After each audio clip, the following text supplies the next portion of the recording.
to this very exciting discussion with my good friend and esteemed colleague, John Kutski. Kutski, how the fuck you doing, mate?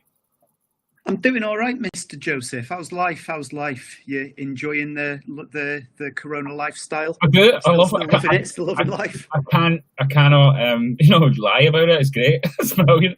I want to try and get... I love it because everybody that I speak to, everybody's going like, oh yeah, I'm just getting by and, difficult times. And whenever I speak to Joey, that little bastard, he's going, this is fucking brilliant. I've never had so much free time in the studio to write all this music. And it's like a ray of sunshine, Joseph. You're like a ray of sunshine in my life. People all pop in here. All right, this is good as well. So this is the first time I've used this platform to do the chat. Hold on, I just fixed my speakers. Okay, yeah, I've maybe put my big speakers on because they're a bit further away from my microphone, which means I'll get less feedback. Maybe booming. If I rap, does it sound like I'm proper throwing down freestyle in the studio? I'm also going to just load... Oh, no, I don't need to do that. I was going to load up my Facebook fan page, but all the chat's coming through. Can you see that as well, John? I can't, mate, no, but I'll just trust that they're saying bad things about me, so I'd rather not see it. At the side of your face, all the comments are coming in from everyone. So yeah, there's a couple of reasons why we're doing this tonight. Me and John, have become pretty good pals over the years. Somebody I hold with so much respect in the industry, and is in the title of this chat. I kind of alluded to that. He's been such a huge supporter to me from the early days. He's had me on Radio 1 3 times.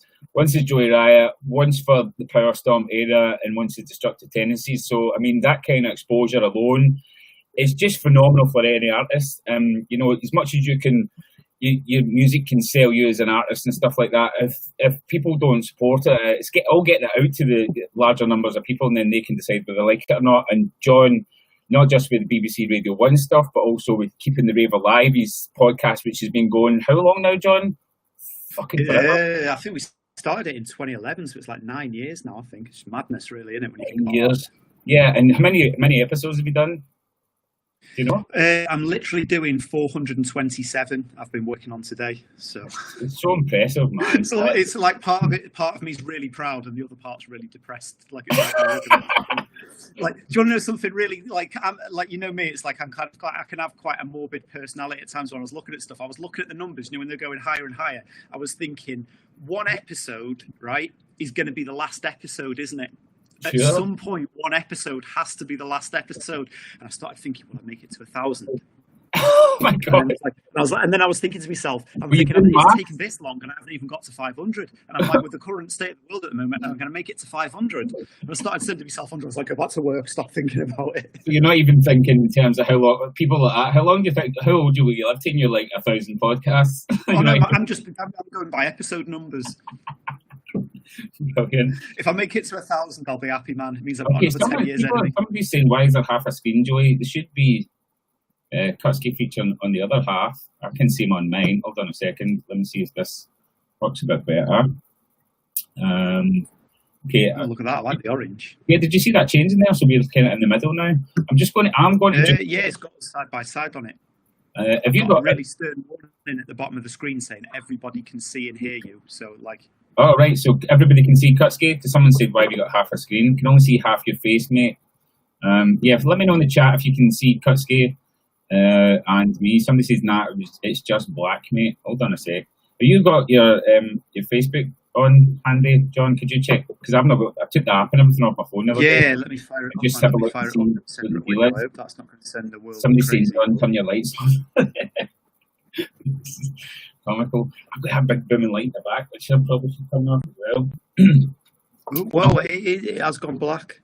I'm black on my side of the screen. Can you see? You can see both of us here, can't you?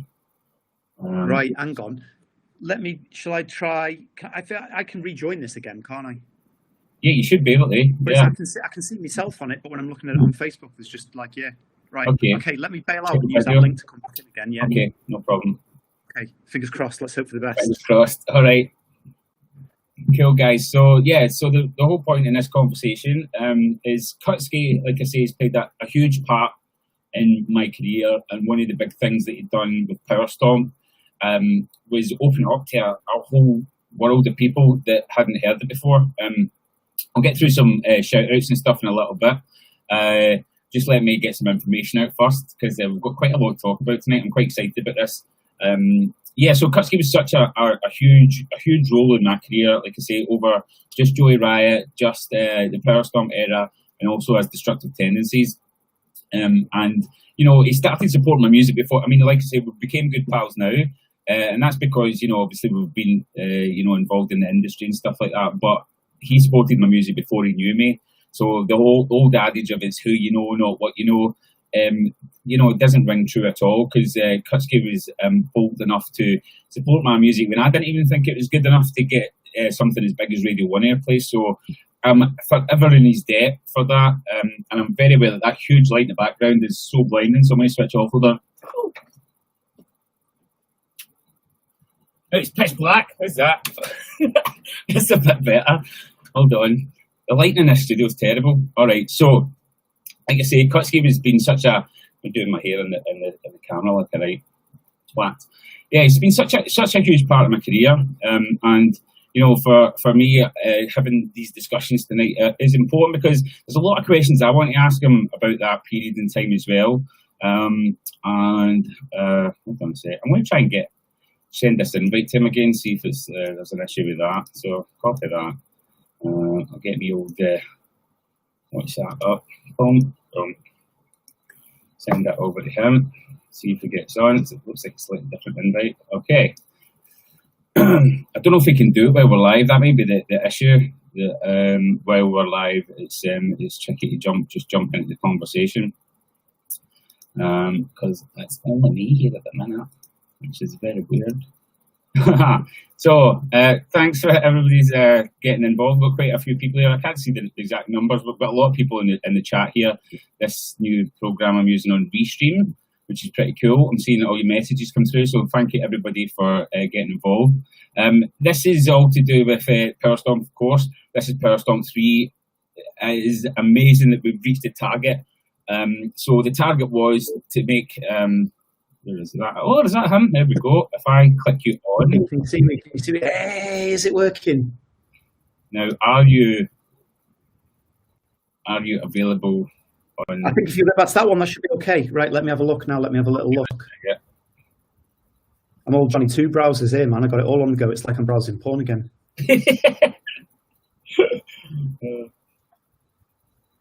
So, please work, please work, please work. Yeah, there we go. Look at that. Yeah. There we go. Better late than never. You know what I'm saying? Well, this is new to us doing it this way, isn't it? We had it's good, better. I think. Yeah, it's better. So you probably heard me talking on my fan page that I've been organising like a long form discussion podcast, and I've already recorded one with John. They're just kind of I'm sitting on them just now while the whole PowerStomp thing's still doing its business, and then I'm going to release a ton of them. And the conversation, me and John, I can't even remember what we talked about. We talked for about 3 hours, didn't we? I think it was cool. Random bullshit. It's just like every other phone call that we have, but just recorded. Yeah, because I really do enjoy talking to you, John, because we dispute our rabbit holes, we agree on some stuff, and yeah, we kind of challenge opinions and stuff, and I love your views on music. We've got a real similar ethos in terms of a broad-minded stuff. I mean, there's some types of music that you like that I can't stand, and I'm sure there's probably vice versa, but I love I mean, it's like you're all about disco land, and with me, I'm lukewarm, but, you know. Yeah, well, we'll get to that a little bit. I think, the purpose of this conversation is I want to talk about the formative use of PowerStomp, because you were a real integral part of getting to a mass audience, so I've got a lot of questions for you regarding that. Also, this is the first time we're announcing that obviously we've reached the target, which I want to thank everybody who's pledged already. It's amazing. It means the PowerStomp album's happening, but something that I really need to make clear, that I don't think a lot of people are quite clear on, is that if you don't pledge before the time's up, so we've got like 13 days left or something, if you don't click on the link that's at the top of my fan page and pledge, what happens is you don't get the album. So, and it's like, if you're a day late, you don't get the album. If you don't pledge, don't get the album. So it's just because everybody that's pledged and hit the target, that doesn't mean that everyone's going to get it. That means that just those guys get it. So that's really important. So if you want new PowerStomp, you have to get involved. So click on the link at the top of my Facebook page, please. and check through the tiers. There's a tier for everyone. We restructured it really cool. And one of the really exciting things that I want to talk about tonight is me and John are going to be making a track together for that, which is going to be cool as fuck. Yeah. I think just at the beginning, should we talk through what the Kickstarter approach, really new to it? It's different than your OnlyFans, isn't it? Spam my water.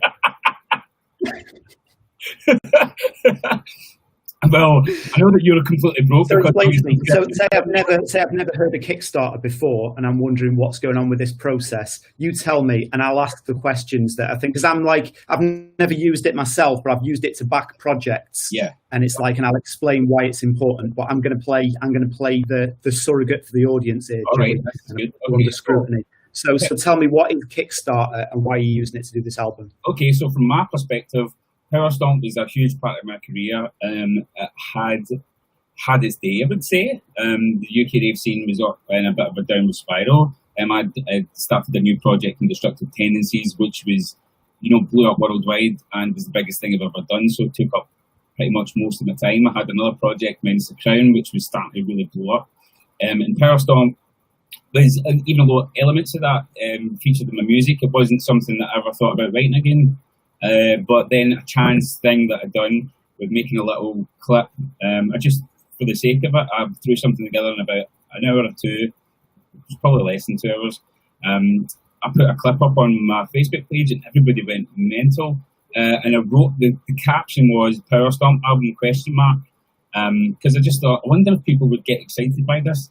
Then when they did, the whole idea of doing an album, the last 2 albums we've done, we've made the albums, then we pressed them, then we released them, we distributed them, we invested a lot of money into doing that.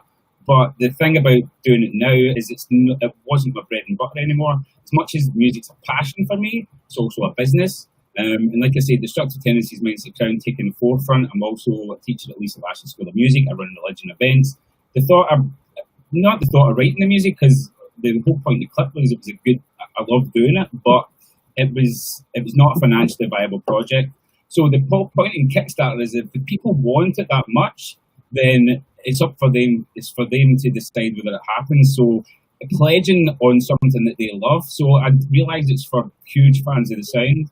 So pledging for something that they love, that they know, and they trust me as an artist, that anything I say I'm going to do, I don't just deliver, I'll over-deliver. Check me sounding like Trump.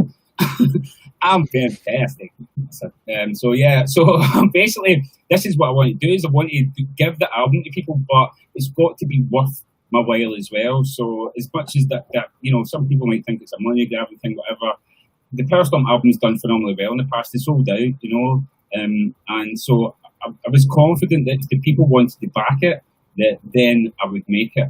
And and that's it. So questions, John, on that? Yeah, I mean, you just hit the nail on the head with it. And that it's like obviously a lot of people know I'm a proper nerd when it comes to video games. I love video games, and I've backed a lot of Kickstarter projects in gaming in the past. And the reason why these games companies do Kickstarter projects instead of just funding a game and releasing it, working on a game and releasing it, is because the problem with the internet is you kind of get like a positive bias back with everything. If you say, hey, do you like this? Everyone turns around and goes, yeah, it's amazing. And everyone tells you, and you tend to get this vibe. And as much as it's nice to have your ego stroked, man, I like that as much as anyone. Sometimes you can get led down a rabbit hole where you end up doing a load of stuff that you think you're appeasing people, but you're asking the wrong questions. Yeah. So the way that I look at Kickstarter with it is, it's kind of like, I mean, obviously you've passed this point already, but it's kind of like, I'll pledge towards, like, if someone wants to make an old 90s style racing game, which I love, they want to do it, but then the developers are going, well, you're saying you're loving it, but how many of you are going to buy it at the end of it, or are you going to go, I don't know, and stuff like that. So, it's effectively like a pre-order, and if you don't hit that goal, then it's like, the project won't go ahead, and you also don't pay the money. So it's like a safe pre-order. And then the thing is, with a lot of it, that you do hear a lot of bad stories about Kickstarter. I've never been burnt on it yet, but you hear about Kickstarter projects that have gone sideways, people have disappeared and run off with the money. But these always tend to be people that you've never heard of before with a concept, and then it's not well managed. And it's like, for them to cut and run, there's zero risk. But then it's like, not to blow smoke up your ass, but you're kind of an established artist in the scene now. If you kind of take people's money and don't deliver the album, it's going to ruin my face anyway. So that's definitely a big factor.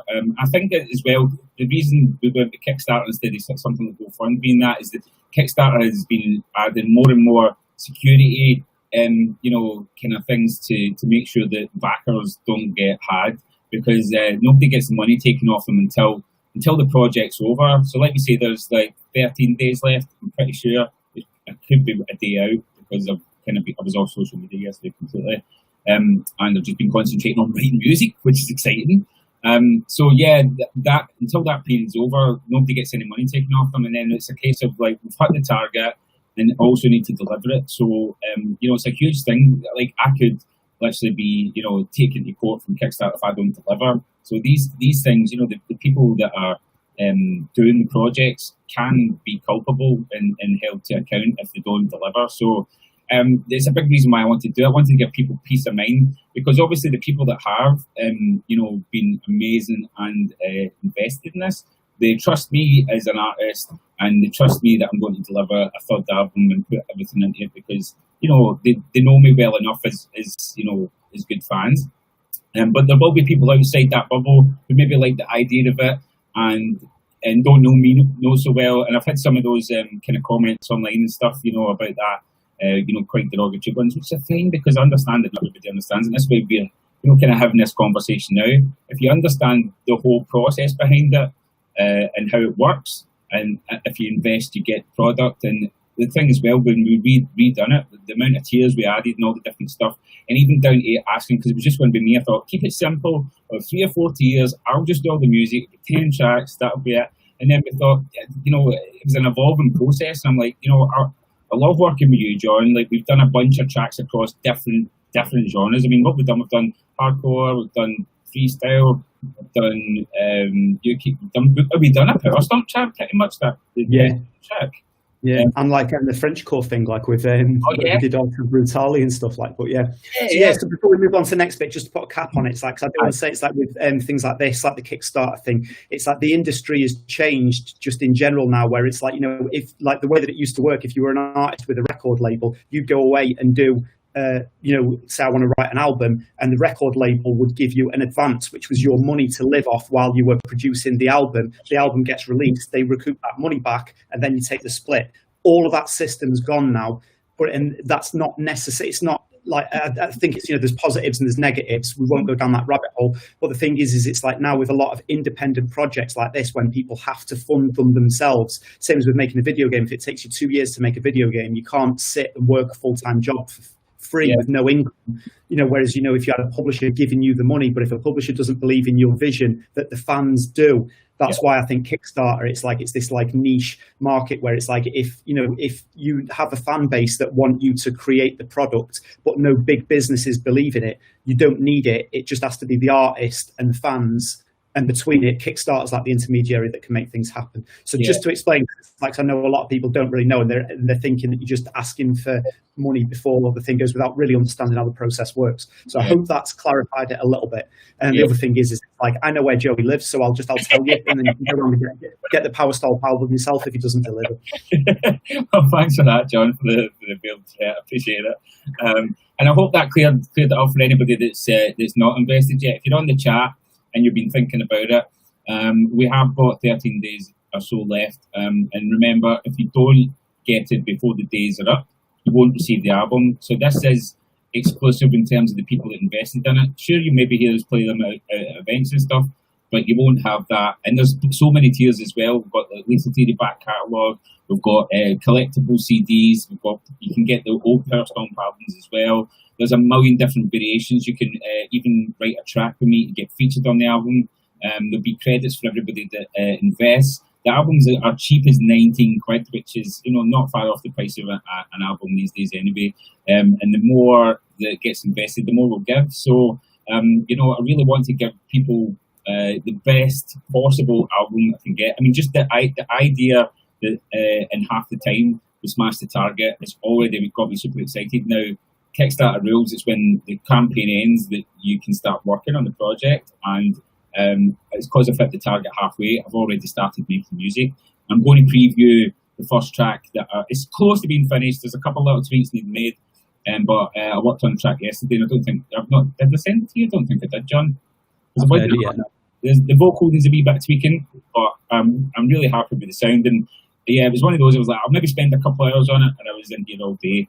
Like I said earlier in the show, I deleted all social media off my phone yesterday, and just switched WhatsApp off and just got stuck in, which was great. And I'm going to be doing that every day now. Obviously, we'll be popping up on social media and stuff to still promote the album, because we still, we want more investors, we want more people involved in this, we want more people to get it. It's not just about dragging in as much capital as possible. I mean, that's going to be nice. It's going to help me out with my living costs and everything else, but also it's going to give the people that pay for it the album. So it's important. The more money we make, the more people actually get to hear it. And then, like I say, we're going to add some more cool details and stuff as well when we hit some milestones. So that's pretty dope. Someone's saying make a future bouncy techno set. We'll talk a wee bit about future, but we've got quite a. We're going to go down that kind of rabbit hole in a moment, John. But before we get into the whole, because we're going to discuss the ideas about how we're going to come up with the collaboration, which we were going to talk about previously, but we wanted to do it online so people can see the creative process and how we come up with ideas, because we don't know what we're going to do yet, do we? I mean, we've not discussed it really. So this is going to be quite interesting, but I want to talk about some of the history. So when PowerStomp started becoming a thing, and me and Kurt actually started making tracks and putting a name on it, it was causing some damage. But one of the stories I told the last Facebook Live that I done was that we weren't booked that year to play the main stage at Westfest. Now, I'd played there, I think, like maybe 4 times previously, and every year I used to plead my case to Grant, who I've got a good relationship with, one of the guys at Unslam and Vinyl, and they just said, no, you're just not going to feature this year. You just didn't cut the mustard. You're not going to be on the main stage. And I was devastated, because I thought I'd done a lot of hard work. We'd kind of, started this, subgenre of music that was, causing a pure wave across the country. And because the thing is, his finger wasn't on the pulse as much with the music anymore. So me telling him about it was the first time he'd ever heard about it. So as much as it was a big deal to all the covers, to him it was like, well, so and so seems bigger. They're getting the main stage. But one of the huge things that turned, they made space for us, and it was because we went on Radio 1. John got me thingy to go on and feature on Radio 1. So I mean, one of the things I've never asked you was like, what was the decision process on thinking about that, and what did you think the first time you'd heard PowerStomp? Well, I think it was just like, I'm a big fan of diversity in the scene, so it's like I like it when there's different sounds, and there was kind of a bit of a rift in the scene, like, and I don't want this to come across as like, me supporting PowerStomp was picking it aside. This was me wanting to actively support both sides. But at the time, I think like most people can acknowledge that it's like the UK hardcore scene definitely takes influences a lot from whatever's popular at the time. What's going on. If when trance was really big, trance was an influence. Yeah. When house was really big in the 90s, there's a lot of pianos and stuff like that in it. And then when PowerStomp exploded, it was around the time that dubstep was really big as well. Mm-hmm. And a lot of UK hardcore was getting dubstep influences in it, with wobbly bass lines and stuff like that. And I really like that. And I know it's not a popular opinion, but it's like I like the fact that hardcore, I think, is at its best when it's taking influences from what's going on around it. It always has been and stuff. But then I think the PowerStomp, obviously a lot of people were kind of like, they didn't like dubstep because dubstep becoming so mainstream and everyone kind of had this real vitriol towards it. And then it was like, I knew what you and Kurt were doing. It wasn't like, fuck these guys. You were just like, this is what we're about. And, and there was definitely, for me, that I could appreciate as well, with you being Scottish and Kurt being from up in the Wirral near me, that it's like there was definitely a northern sound to PowerStomp. Yeah. And it was kind of like, it wasn't, I don't think it was intentional. I don't want to speak on your behalf. I don't think it was an intentional knee-jerk reaction against the dubcore stuff. No. It was just you guys doing what you do, and it's kind of in creating an alternate. And then that also meant that it's like not to split the scene in half, but it meant to keep the scene healthy rather than having half the people going, oh, I really like all the Petruchio and Modulate stuff. I'm really feeling all this. And the other half the people going, I hate what Petruchio and Modulate are doing. Then it meant that you'd have half the scene saying that they like their stuff, and then half the scene going, I'm just into what Kurt and Joey are doing. And I think that was the important thing, to appease the scene and to stop this like infighting and moaning that you'd see going online all the time with it. And it's like, and it was simple yet honest music, if that makes any sense. Like, it's kind of like it was designed for a purpose. Like, it was straight to the, like, there was no fat on it. It was just dance floor hardcore. And it's kind of like, and then to me, it was like with that, I was like, oh, they're onto something here. And then I was listening to it, I was like, this is cool. This reminds me of like the bouncy techno sound from like back in the day from Scotland and stuff. And it's like, with more of a UK hardcore twist on it. Then I'm starting to see the momentum online of people that had been moaning, I hate the dub stuff, stop playing the dub stuff, to go, I really like that other stuff. And it's like, well, this is appeasing the other half of the market that weren't pleased with the direction hardcore was going in. So that to me was the point, that it was like, it was a no-brainer. Obviously, you and Kurt were behind the movement. So yeah, you had to be like, representing it. Well, I mean, yeah, it's really nice to hear that. And one of the things I want to pick up on, sorry, I've been seeing quite a few questions coming, guys. We will have a wee Q&A bit, so if you could just hold tight to that. One of the things you touched on was the kind of visceral reaction from the people that like PowerStomp to it was almost a real hatred towards the dubcore sound, because we used to. I mean, I used to play when we done basically the radio regular. Then I would play a lot of those tracks on the show, and and they wouldn't get any bad feedback. I liked a lot of it. I mean, great producers that made it. Modulate, Darren Styles.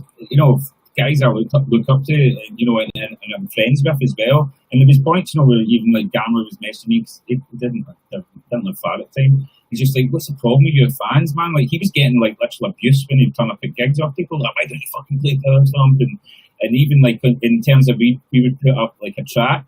Here's a new PowerStomp track, and people would go, oh, that's amazing. Then in the next line, it would say fuck dubcore.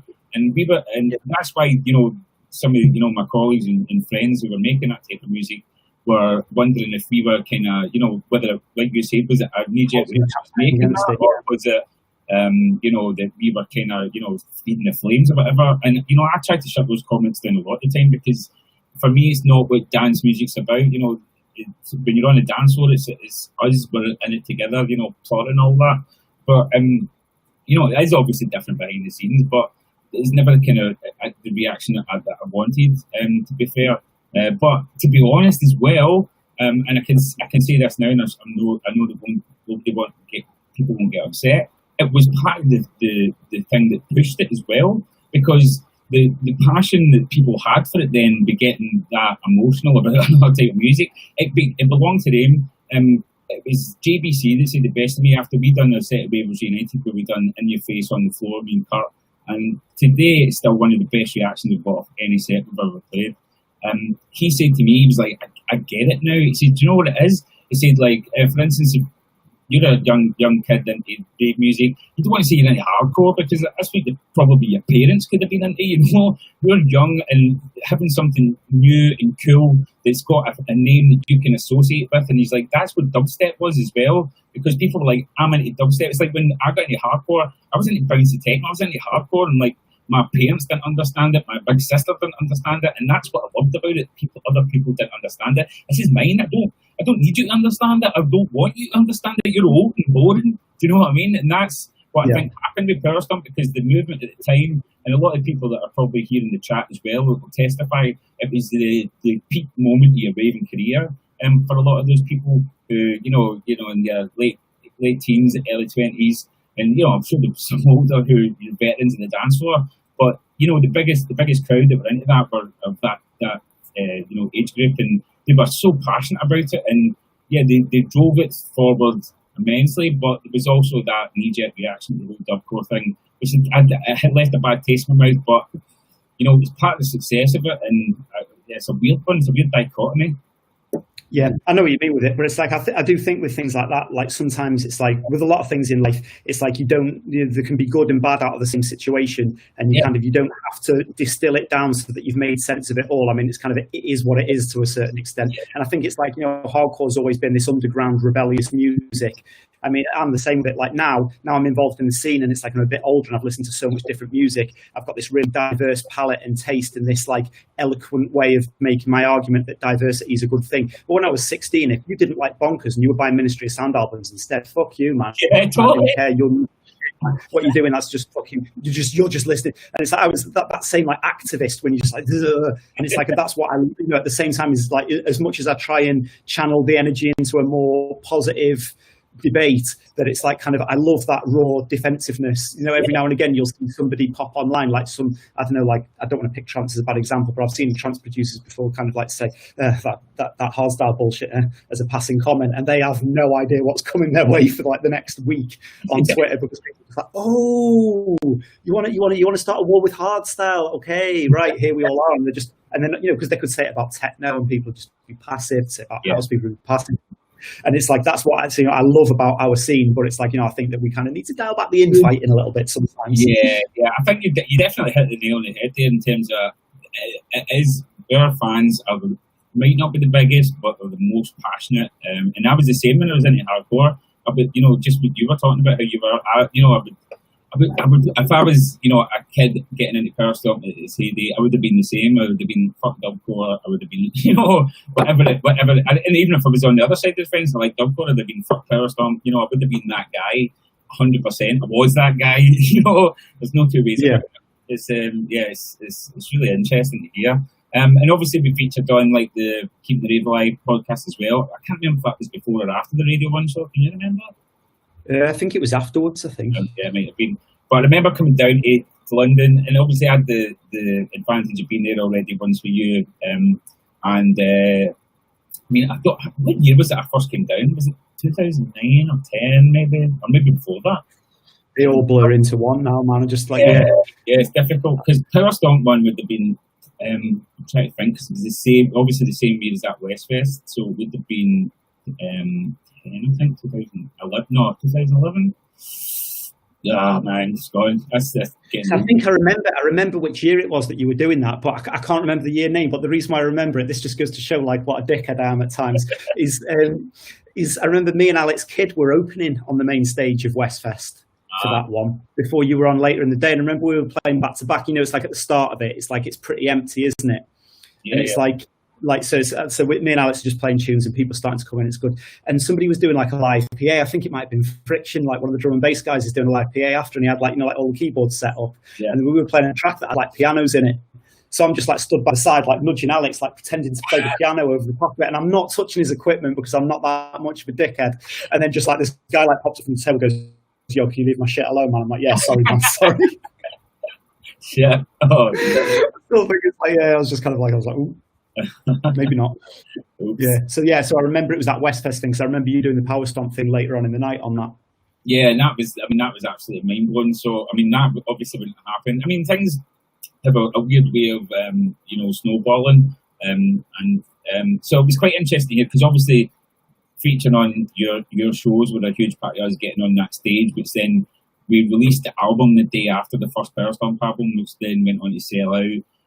And you know, sets up for a second album, and the next couple of years were just insane. Like, and then there was a lot of other people starting to make POWERSTOMP as well, which was interesting. And I know there's still some people that make it to this day, and they're always egging me on. You've got to make some more, all the rest of it. And this is a question I wanted to ask you, because I get asked this a lot. What is POWERSTOMP? Like, what makes a POWERSTOMP track for you? Because it's quite interesting when.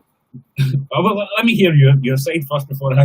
I'd say it's the kick and bass. That's the defining feature for it for me. When I listen to it, if it's that really clean kick and bass, when you know the kick and the bass are separated, and it's like and to me, so I'd say that's the primary thing. It would be like, you know, it's kick and bass hardcore. But then on top of that, more, I'd say it's like I don't associate it with having like big epic trancey melodies. It's more short ravey stuff. Like, it's like I always say with hardstyle, it's like, you know, I like a lot of different types of hardstyle, and I love the Headhunters, Noise Controllers and wild style stuff, but for me those big progressive melodies that build and build and build and they swell, they're beautiful pieces of music. But for me, as more of a dance floor DJ, I've always been more on I was on the Team Show Tech sound, when it was like over and over again, short raving loops. And it's like in POWERSTOMP seemed to be like that, you know, rather than going for the big epic trancey melodies all the time, a lot of it was, you know, short stabby ravey, you know, kind of like melodies, energetic. There was never any pause. There was never these big, long, drawn out, you know, breakdowns. It was music for the dance floor. I know I keep saying that, but that's what it is. Like, some of it, like now when you look at you know, a lot of modern dance music, you know, from EDM to hardstyle to a lot of different styles of music, and you look at the arrangement, you know, when you see the waveform on a CDJ,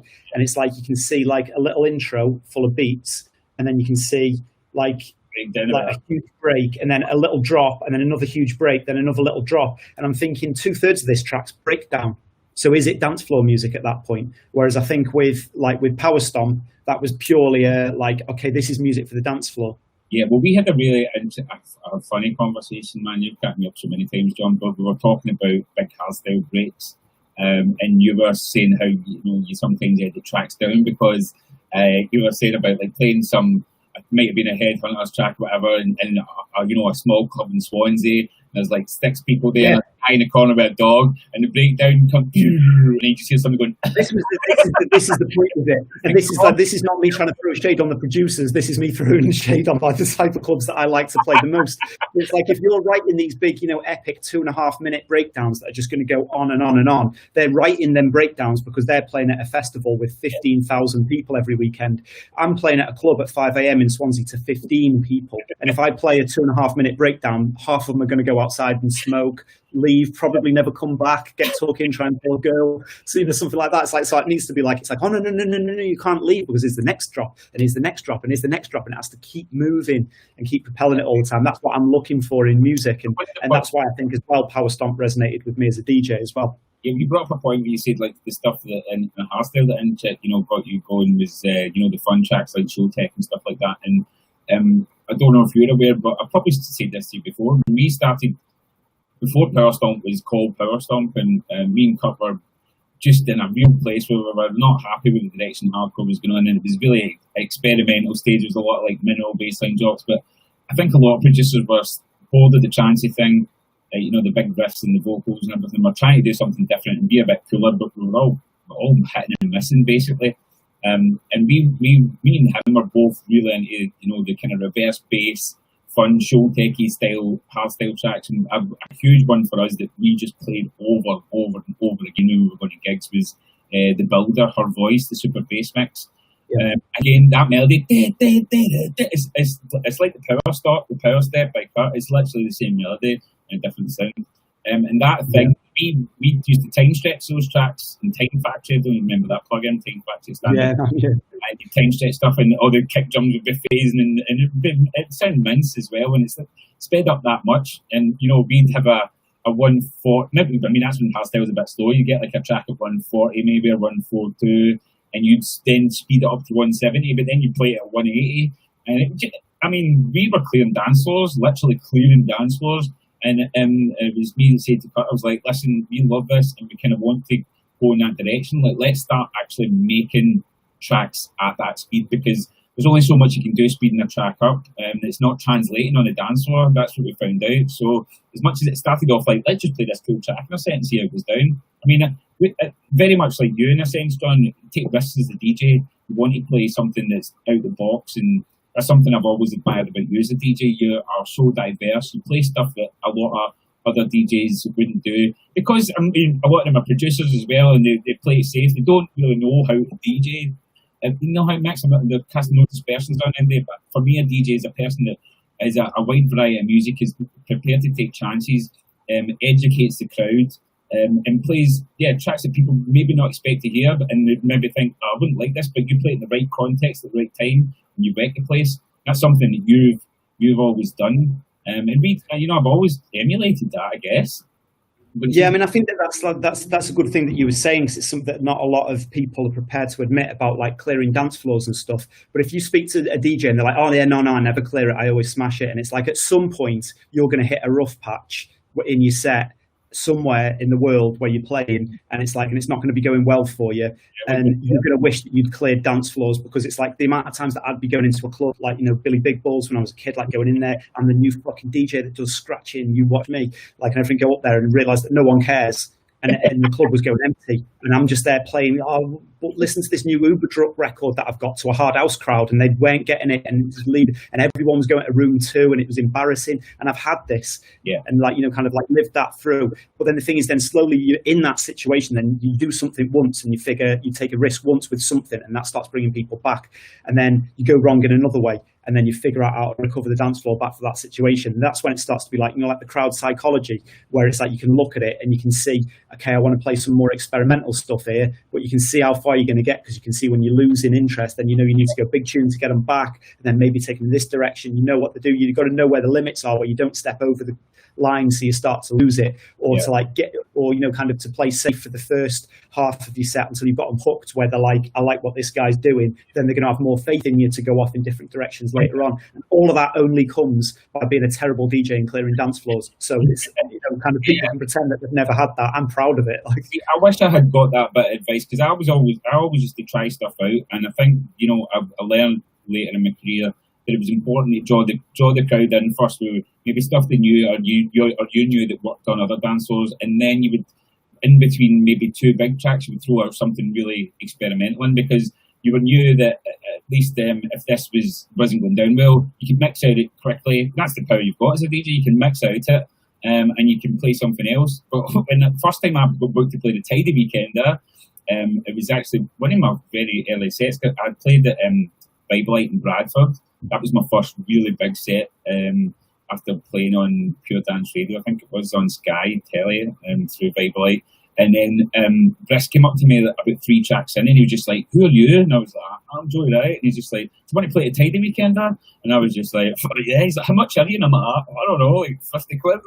And anyway, "I'll talk to you after your set." And I was like, "Ah." Anyway, so I'm like planning for ages about this set, the Tidy Weekender. And this is when the Tidy Weekender was huge as well. And I thought it would be a great idea for me to start my set with, "I predict a riot. I predict a riot." Well, it turns out, like, nobody got the whole thing. Like, the place, I can't remember who was on before me, but that little corner room where Next Generation room used to be was busy when I went on. I was just like, I can't wait for this. I started with I Predict a Riot, and the place fucking emptied. It was a mass exodus, and it wasn't like I had, like, made a bootleg. And I was like, there's a planning mix in at a certain point. And I couldn't do it before that because it was going to sound a shambles. And I literally lost the whole room. I think there was about 3 people left, and like they were people that drove me and my friends. And eventually they came back in, was 3/4 way through my set, and they popped their head back in. Like, oh, that sounds like. But there was a lesson learned that be experimental, but be careful when you do it, because the whole riot in the song and the riot in me was lost because nobody had fucking heard me. So of course they weren't going to get it. So but I think it's important lessons to learn, and too many people don't learn them, and too many people play too safe too long. Whereas I think it's like when we came through, we kind of had the luxury of when that was happening, that people went filming it and putting it online, and going, "Oh my god, have you seen how empty it was?" Like, so you could have that long drive home on your own with your head down and kind of like rethink about it, regroup, and then you'd be okay by the next weekend, you know, and you'd have a decent gig, and your ego was okay again without that being that photo online, like, you know, something. It's kind of Another question for you, John. That was a really far out track I played. I think some of the other weird things I've dropped that are non-dance music. I've dropped some Queen before. I've dropped Rage Against the Machine. What's probably the weirdest song, and if you have at all, that's not, I guess, rave music? Have you done anything that's not?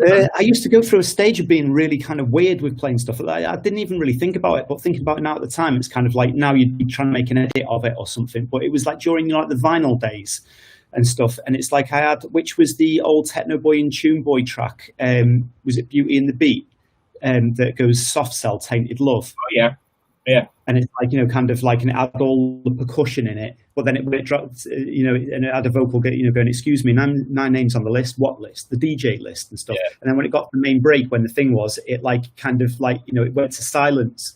So what I did is I'd literally, I don't know whether I was pulling them all out the other day, like all these old random records that I collect because I'm just a nerd with music. And it's like at the Arches in Glasgow, when it got to that bit and it dropped, played the original Soft Cell Tainted Love, and the whole place went off like crazy, going off. And then after that mixed back into the breakdown of, you know, kind of the technical when the big synths coming over the top of it. And it's like that was just kind of like everyday occurrence, where it's like I was just kind of like you weren't, you know, phased by anything like this. It was just like, oh, I've got this cool thing, right? Check out what I'm going to do. And it's like, whereas now I'd be like, oh man, I know, that's such a good idea. Like, but then I think it's that, you know, kind of, it was good fun. I mean, it's like Tidy Weekender, I played Snow in Former, the original.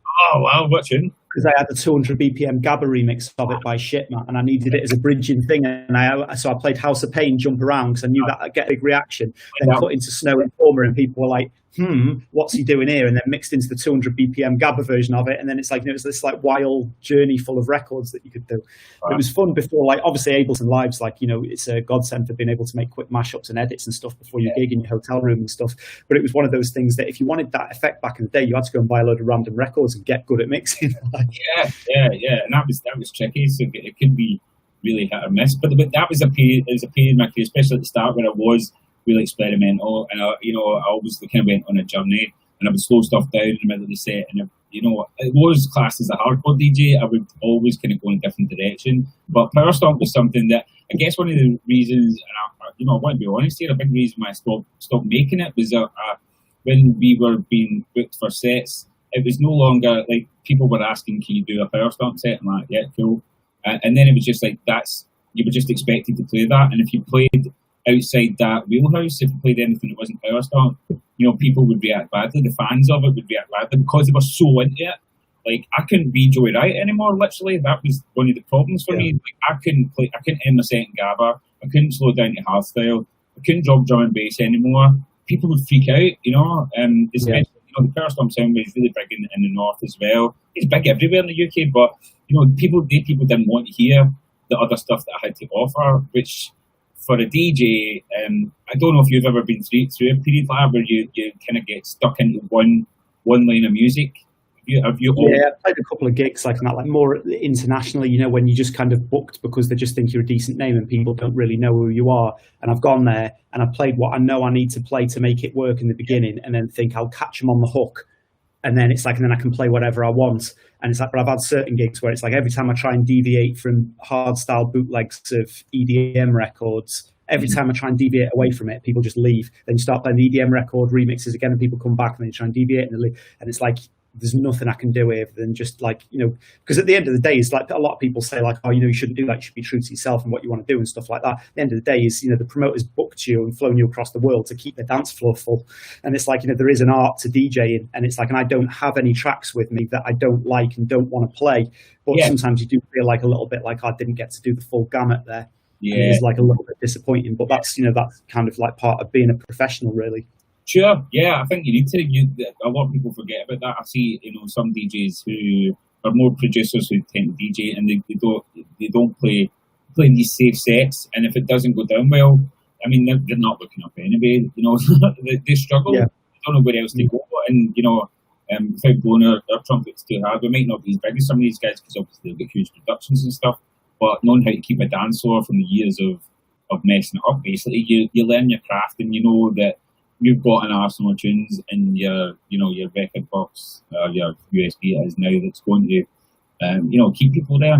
So yeah, it's real interesting. I mean, I can talk about DJing forever with you, mate, and we've got a lot in common with that. And it's always good to glean wee fresh bits of information from you in your journey to where you are now. Yeah, so, I mean, crowd psychology is just fascinating to me, because it's like, when I was first started going out, a lot of people used to love going out and, kind of like, getting wasted at parties and stuff. I was always the nerdy guy in my friend group that, that wanted to be the DJ and stuff. And if we wanted to go anywhere further than the town city walls that I grew up in, meant that old Des after here had to drive. So it's like, so whenever I went to parties, like my experience of going to parties, I was always driving. And it's like, it didn't even entertain the fact of like, kind of like, touching any gear or drinking or anything, because I was like, well, no, I want to be a DJ. And if I can't drive, then I can't DJ. So it was like, it was solely focused on that. So I was going to parties completely straight, observing everything that was going on around. And you'd see, and I was, I grew up being a student of the game, listening to tape packs and CDs before I'd even had it. So I had this mentality of what I assumed would work. And I'd listen to tape packs, and I'd hear like a DJ that was shit at mixing and thinking, why do they keep getting booked all the time? Because it made no sense. Because I just thought the only reason why you got booked was if you were good at mixing. Then you go and see that DJ smashing it, and it's like, and then the stuff they were playing, the reaction they were getting, and it's like, why? And then you slowly start to realize these other things, that are the unspoken things that just seem to just make things like that much more entertaining. Like, it's not about getting perfect beat matching. It's about your track selection. It's not just about playing the biggest things. It's about having different tunes. It's about being able to play after that big headliner and still keep people there. And there's just so much psychology with it. And even now, like, I think it's fascinating that, like you said, about going experimental in your sets, but it's important to, hook people first. I always think it's important to start strong and to finish strong. But at some point, since the smoking ban came in, that people can't smoke it on the dance floor anymore, that at some point during your set, people are going to go for a smoke, and they're probably going to take a piss and then get a drink from the bar. They're going to be gone for a good 10, 15 minutes. And I was thinking, so you could be playing all the tunes and you'd slowly lose people a little bit in the middle of your set, and it didn't matter what you did, it was always happening. But then people would come back again. Then you slowly start to realise that. And then I started to realise that you could kind of dictate that with the tunes that you were playing. You can dictate when people that aren't there for the full hour. So you can let it thin out. You can let the back third go for a smoke and go for a drink. And if you start to see it happen and you go, well, I want to test these experimental tracks anyway, which is going to cause more people to kind of go. And then you can kind of go, right, okay, it's like been 10, 15 minutes. They're probably loitering around talking to someone outside. You know, if you play that big tune, everybody's ready to come back in. And it's just like little things, like the psychology of it just fascinates me, man. It really does.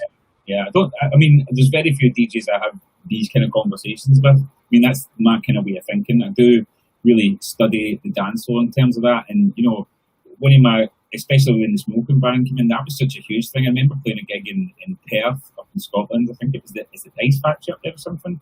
And I was, I mean, it was a big crowd, and literally I'm sure it's Ice Factory, but you'll be able to tell me. The decks were set here. There was like a big glass window behind me, and outside was the smoking area directly behind me. Had one guy in the dance floor and about 200 or 300 people all outside, and I'm like, I'm stopping the music and turning around and going, I'm like, get in your fannies! And they're all like, hey, 2 minutes.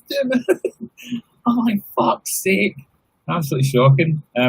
So I would say, like, see, at this point, before we start talking about the collab idea, because I know there's a lot of people like in the chat and stuff. I don't know if you can't see it there, can you, John? Let me see. There's a little button with a line through it. Oh no, that says screen share. You don't want to see that, man. You don't want to see what's on my second tab. So I'm going to ask you now, if you want a shout out, cool. Well, of course we can do that. But if you get any questions for myself or Kutski, and it can be about anything. It can be about the album. It can be about, you know, the discussions we've had so far. So yeah, just get them in, because I'll have a wee scroll up and see, because I know there's a couple of questions before, but please have them coming in. So while I read out these ones, see what other ones we've got coming in. Julie, DTR next level. I spoke to you before about in Glasgow. Thank you. I thought it's a question. It's not. Can't smoke in dance floor, but you can take it out. With that. I've not seen some questions before. Oh yeah, so there's a good one. So Scott Hutchison's saying, I never plan a set. I've tried it a few times, it never worked. I always play to the crowd. Do you guys plan yours? We kind of touched on that. I mean, that's something. I mean, in this day and age, you can set up playlists with record box and stuff, which is good. So I'll have, if I'm playing a certain place, I'll, you know, especially if I've played there before, even if I haven't, I'll maybe do some research and I'll figure out what do I think is going to work there, and I'll have a playlist of a bunch of tunes in no particular order, maybe in a BPM order. That would be it, and it's all subject to change. That can, you know, I can go through them, and I'll have some folders, like get out of jail folder with like super big tunes if I'm dying on my answers here. Exactly the same. Yeah. All right, so I hope that answers it. I think it's really important. It's like if I know what to expect, or it's like I know what I want to do, rather I know what my plan is. So it's kind of like, and then that's usually like, you know, in rough order. If, you know, maybe there's 3 or 4 tracks that are all in the same key that work well together, they'll be together in the playlist. And it's like, and then a rough from light to, you know, hard. But maybe if I'm playing a 2-hour set, there's like 100 tracks in that order. Yeah. But then at the same time it's like, you know, when I've played really commercial clubs, so I know I've got a lot of bootleggy stuff like that. That playlist's always on there. And if I go into a club thinking I'm going to educate these motherfuckers on the latest French core and get there and realise that they don't want that, they want that David Guetta remix, then I can know that I can jump back to that other gig that I played 2 months ago, and I've got a playlist on there. So then the more gigs you play, the more preparation you do, then you can always go, oh yeah, when I played that festival, that type of music is going to work there. Or like, you know, kind of like a couple of years ago, I played that, you know, what was that tune that I played? I remember I played it at that gig, and then so you can look for the name of the gig and find them a lot quicker and stuff. But yeah, that's the thing. It's like, I like to say, it's like, it's good to be prepared and to have a line of attack of what you want to do, but don't be married to that plan. It's like, it's not good to go in there. It's definitely not good to go in there with like a playlist and go, well, I'm going to play from top to bottom and it'll be what it'll be. But it's also not good to go in there and go, okay, I'm completely unprepared and have no idea. It's good to have a structure. Yeah, if you've got a bit of a structure, because I've had some plans that, especially for those really big sets, say for instance the West Fest main stage where you've got a bunch of tunes coming out. You know, some of those really big sets, I'll plan releases to coincide with those to come out, the CD packs, etc. You know, for promotional purposes. So there's X amount of tracks that I know I'm going to play, and like you said, John, some that mix well together, so I'm going to do that mix.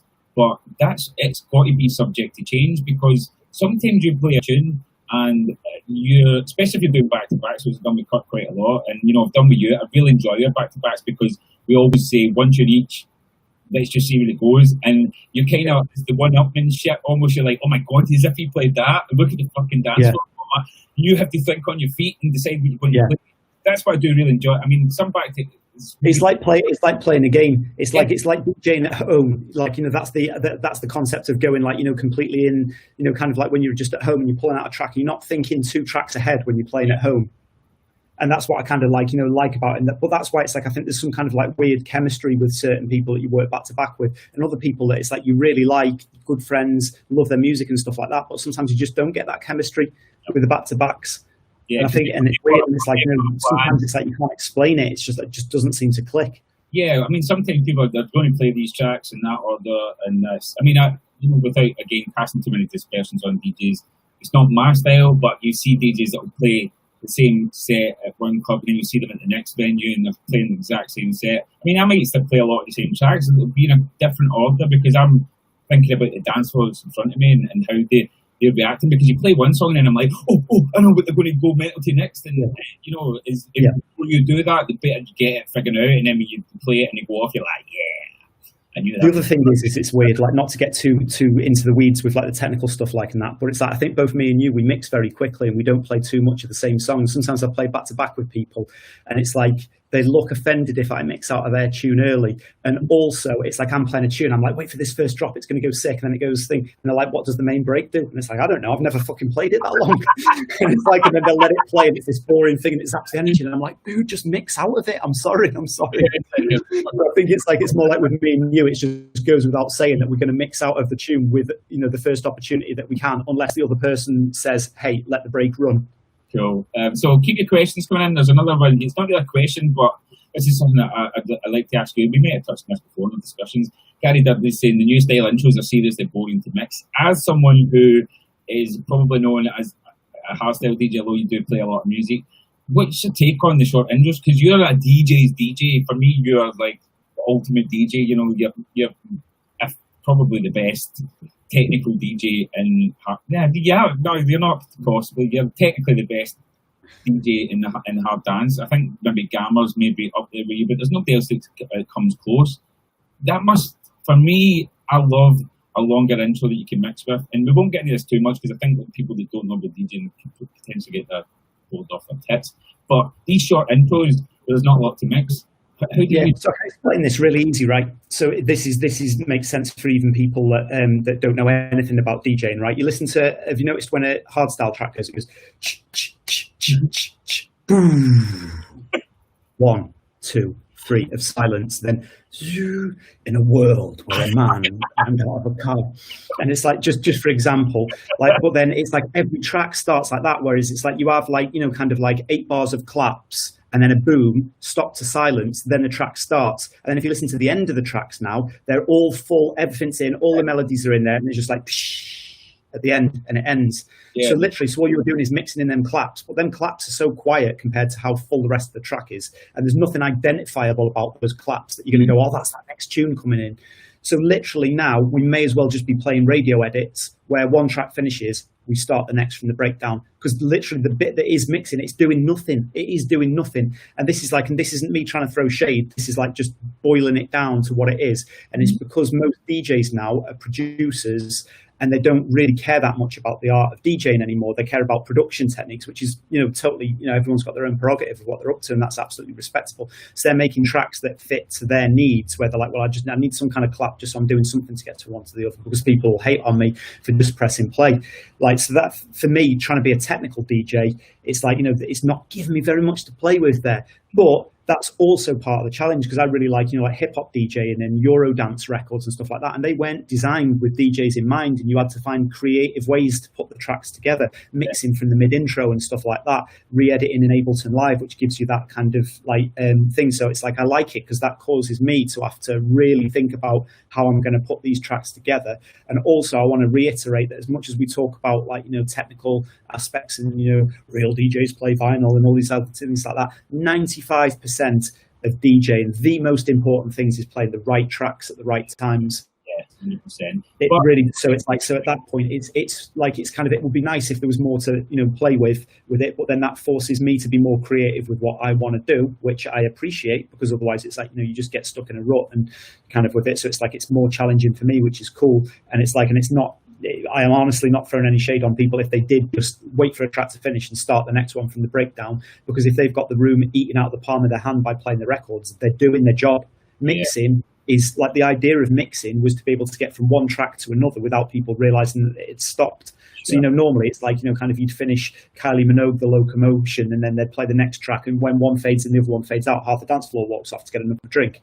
Whereas if you mix one track into the next, people just kind of stay there and they get caught in this hypnotic groove. And it's like, but if you're managing to keep people there regardless, then, you know, you're doing your job. Yeah, so. Definitely. I guess one of the things about the music that I've made and Power Stomp especially was, from a DJ's point of view, I always wanted to make it fun to mix because it's fun to mix. It's from, you know, me being a DJ, I love mixing, and I love tracks that are kind of built with the DJ in mind, and that was one of the things that Power Stomp done. And for instance, I played some of the older stuff on my stream on Saturday there, which was fun, but you know, where I've not played it in a while, you know, I was maybe a little bit rusty with the tracks. But when I done a Power Stomp set 2 weeks ago on the live stream, played for 3 hours. And like, it was like I'd been mixing it last week, you know, for every week for the past 2 years, because the tracks were, it was kind of all coming back to me, fun about the mix, and it's not just from in terms from being the DJ, or if you say you bought the album and you're playing at home and it's fun to mix, but the reaction you used to get in the dance floor, for instance, when you do a bass changeover, you drop in the vocal, bring down the volume, and it go MDMA, and people would just, I mean, I'm getting goosebumps just thinking about that. Like the reaction that people would get when you would, you know, tease something in and bring in a new one, and the bass line would change, it would maybe drop key, and more power would happen. I think that's, you know, Gary brought up. It's something I think is missing. I remember putting a post up on Facebook, and I had quite a lot of, you know, code black, and people put some good comments in about the whole thing. He was kind of on the side of, well, you know, what you were saying, really, really well thought out argument about, you know, as long as people are dancing, that is all that matters. But there is the flip side. Again, it's not a binary answer, a right or wrong. For me personally, it's more fun to mix, and if you can do it right, then you get a different kind of reaction from the dance floor that a DJ, you know, other DJs that are doing short mixes just don't get. And that was something that kind of set Power Stomp apart as well, because with quite a lot of things in that era, and Darren Styles was going on, either, you know, after me, and he's just, fuck this Joey, man. It's like the place is just going ballistic, and he'd be doing short. I mean, he's the ultimate songwriter, you know, the fucking absolute hero. But to hear that from him, when I knew the music was nowhere near as well produced as anything he was doing, but it all goes down to dance floor satisfaction, you know, it's just fun, simple, it's good to mix. So I hope that answers, you know, your query, Gary. But we've got quite a few more questions coming in. We'll just flip through a couple of these. Let's see.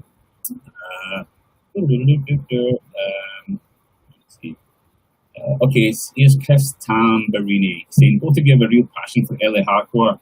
Do you feel everyone's crying out for music to be made using old school samples or similar sounds, or making new music, or is the scene different in England? Well, this is really interesting, because this is what we're going to be touching on in the next bit. Will we come back to that question, John? Because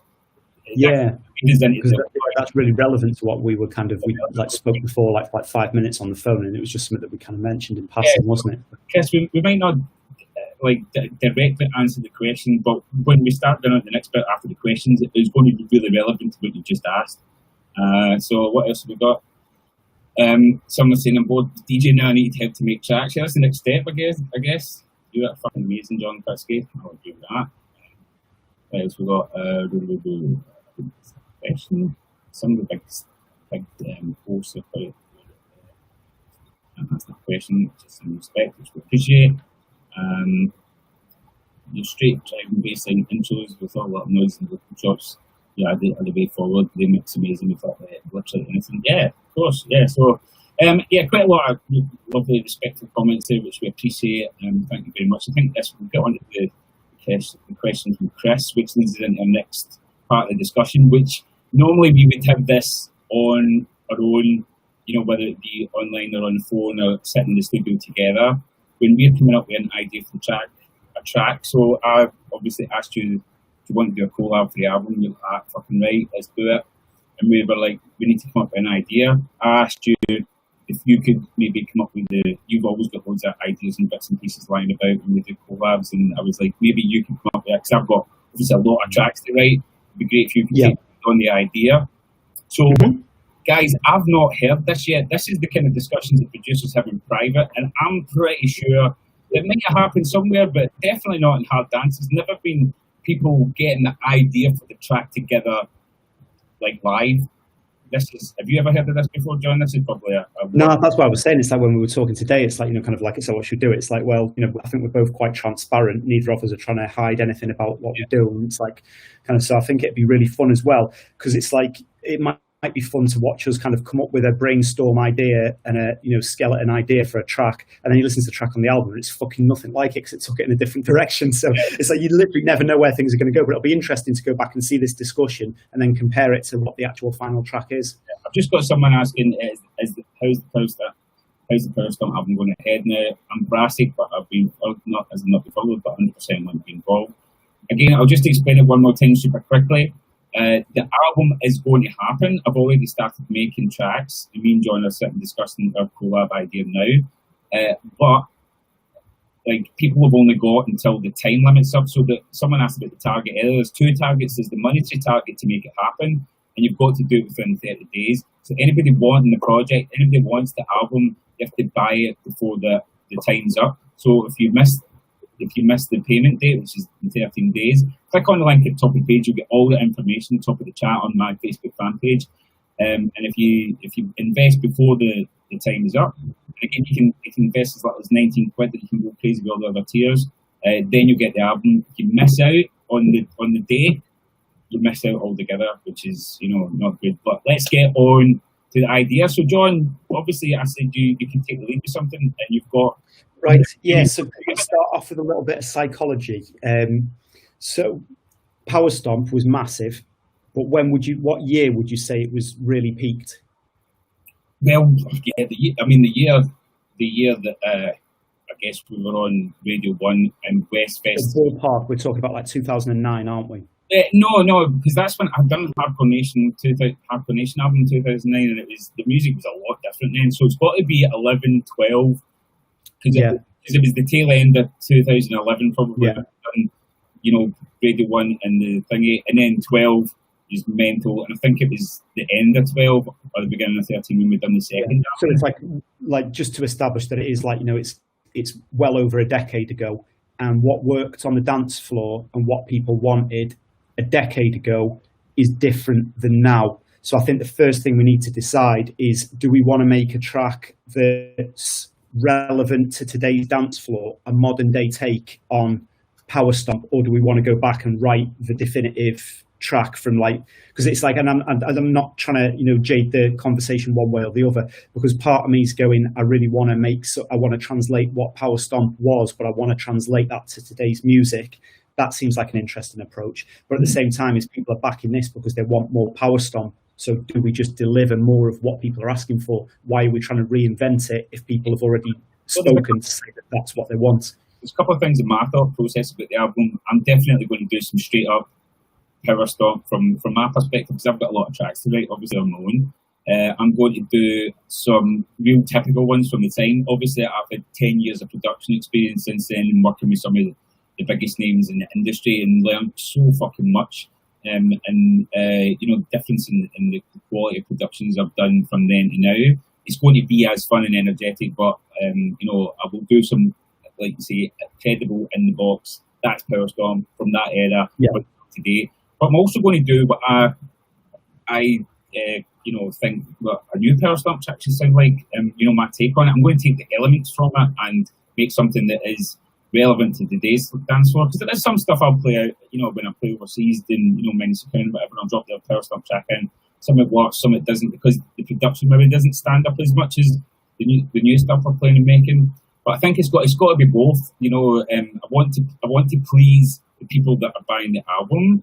And as much as we're in a lockdown situation and everything, which makes it a kind of strange time to write an album, because there's not a dance floor to test out on. So I guess that's where the old thing would be really relevant. But at the same time, I want to come out of this and I want to play this to fucking huge crowds, man. Simple as that. Maybe reignite the genre and get people excited by it. So, in terms of, what should we do? Fucking whatever we want. Yeah. So, because what I'm thinking is, I don't know if you know the Serotones guys from South Wales? Yeah, I have heard of them, yeah. Yeah, it's like I'll have to fire some stuff over because they've been sent to me. It's really interesting because it's not quite UK hardcore. It's a little bit more leaning towards Frenchcore. Yes, I have actually. But it's a very clean. NKN, was it? Yeah. Did you track the NKN? Yeah. Those guys, yeah. Yeah. And it's like, it's fun, it's energetic, it's bouncy, and they're like going from anything between like 180 BPM and 200 BPM. And at first I was listening to it and I was like, but it's not UK hardcore enough to be UK hardcore, and it's not Frenchcore enough to be Frenchcore. But it's it's too cheesy in UK hardcore for Frenchcore. But it's like it's not quite, doesn't tick all the boxes. It's more European sounding. And then it was just like the more I was listening to it, I was like, huh. And the more I was playing out and it was getting a reaction, I'm like, this is a fresh sound that I really like. So I've dubbed it just because they're Welsh. I call it Welshcore. That's so it's like, it's kind of like I've been really kind of like fascinated by like that type of thing. And I think that type of energetic, clean kick and bass, but like not the old power stomp kick and bass, more like like not the full on Frenchcore thing, but so somewhere sitting between like that bouncy off bass. Yeah. With it at like 180 BPM. Yeah. And it's like, and then kind of like, obviously it's like I like love like the stabby ravey melodies. So maybe just fucking rinse. I don't know. I'm sure you've got all the samples as well. But the VST rave generator. Oh yeah, it's just got them all in there, and it's like you just blast our way through that. So it's got that like that super core. It's all in there, like all the classic sounds and stuff, and a melody that's the last bar of it's being taken over by an old school sound, being played out on it, and you maybe stick a breakbeat underneath it, which is like like a nostalgic thing to it, but keep it predominantly. I don't know, maybe you can go like 185 BPMs, 180, 185. It's energetic and it's a really interesting thing about the BPM. I know I said that I was going to play the track that I've made already, but looking at this setup that we've got here. They can only take, audio from. Well, I could try it because it says audio from a sound card, but I'm assuming that means that. I was just assuming it's only taking my mic, and I don't want you to hear the music from the microphone, But that track now, the track I've done, the vocal sounds daft speeded up and past 160, which some people might think there's a whole 160, 170 thing, which I think is a lot of bullshit because. You listen to a lot of early bouncy techno and stuff like that, mate. It was slower. It was like 160 BPM. Yeah, I mean the future bouncy techno EP that I just released. That was just a passion project. It was just fun. And the tracks. I mean, I can't even remember all the BPMs, but I think there's one's 160, maybe one's 170, and the one I done with Out Twist and That Twisted Freaks was like 180 or 185. And that's the stuff back then. It was like the BPMs were all over the place. It was just like, what does this track sound good at? Make it that speed. As long as it's got energy, and that's kind of what I want to get across with this album as well. Is like, does it sound good at that speed? This is all that matters. Like, there's pitch on decks. If you want it faster, speed it fucking up. Yeah. So that would be an interesting approach as well. And like I say, the future bouncy techno thing that I've done, which I think you played something on your show, didn't you? Yeah. That I didn't expect the reaction that was going to get, because that was like. It's 25 years that I've been, a DJ and promoting now, and it was like me and the guy that I started out doing my parties with.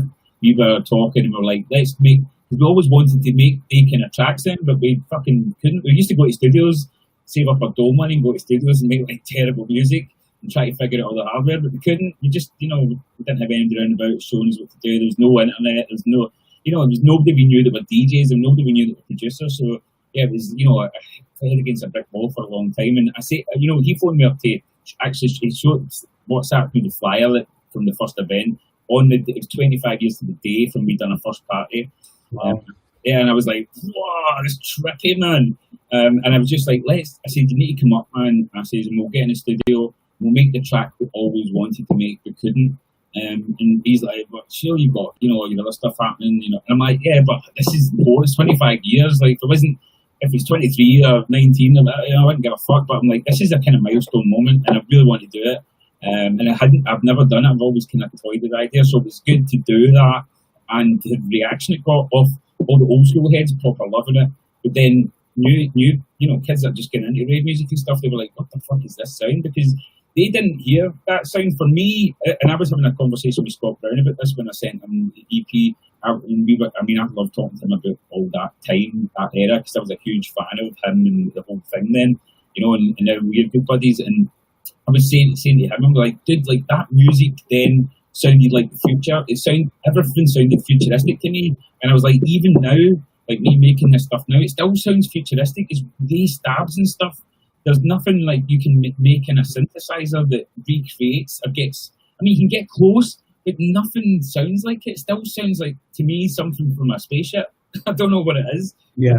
I don't know if you feel the same or what, but it's fucking mad. Yeah, it's mad when you listen to when you listen to a style of music that sounds futuristic and then you go back and listen to it, even though it sounds dated, it still sounds futuristic in a way. Like it still kind of captures that era, doesn't it? Yeah. So do we think we want to incorporate some of those? Because you divulged in the conversation earlier that you felt that there was obviously a lot of influence in PowerStomp sound from me and Cut, from being, me being from Scotland, him being from the Wirral area, that there was always that kind of bouncy techno that was big up there, like the Club Kinetic sound. I always used to refer to it as, that was the one that was on the doorstep for anyone who remembers that Club Kinetic, Hysteria, and like that Northwest hardcore scene. And like Brisk used to play that kind of sound. I actually had a tweet conversation with Scott and him the other day, and they were talking about a mixed competition that Scott's running at the minute, and it was like mixing his old stuff, and Brisk was saying that he'd entered, and I was like, well, Brisk, I heard this, I've probably got the tape somewhere, it was from the Foo Bar, and he was mixing Scott Brown tunes like I've never heard before, because Scott's stuff was, BPM's all over the place, but it had a similar vibe and all these kind of riffs and stuff going on, and whereas like you had DJs like Mark Smith and Bass Generator and stuff, used to do a lot of chop mixing between breakdowns and stuff, which I thought was good as fuck. Brisk just blended mixing, but it would literally, like, one mix would finish and 2 seconds later the next track would be in, and breakdowns would be mixing with breakdowns, and then they'd drop at the same time and the kick drums were phasing, and I was just like, what the fuck is this? It's fucking insane. So yeah, Brisk mixing like that was always cool, wasn't it? Like, kind of mixing through the breakdown, so it'd mix through the last breakdown of the last track, and then that track, because you'd started it so early, it's like that would run through the other one. And the funny thing is it's like, when you're out on the dance floor, that used to tire you the fuck out, because it's like, after a Brisk set, there was no break, there was no rest. Like, yeah. So that's obviously, I say, that kind of sound is something that we both love, and I know you incorporate a lot of the kind of ravey stuff in your productions, which I love doing. I guess I have like cycles where I'm like, right, I've kind of overdone this now, but it always goes back around again. You're like, I miss doing that, and I miss that sound. But everybody loves a bit of nostalgia. It's the whole reason this PowerStomp album's happening, because people yearn for something. You probably get sick at some point. Be like, I want it back now. I want it back. There's been a fair break. So what we going? It's like I was joking about the binary voice sound. That it's kind of like I just rinse it way too much in every fucking track, and then I'm like, I'm not using it on this one, and I'll put something else that fills in that void, and then near the end of the project, I'm going, just see how it sounds if binary voice plays. It just sounds way better, but I don't want to keep rinsing the same thing. But then at the same time, it genuinely makes me happy every time I hear that sound. It's a good sound. Yeah. If you don't know what it is, people, give it a wee Google. But the binary voice, I think me and you used it in every collab I've done as well. Probably. Do you want to know where the history of that sound comes from?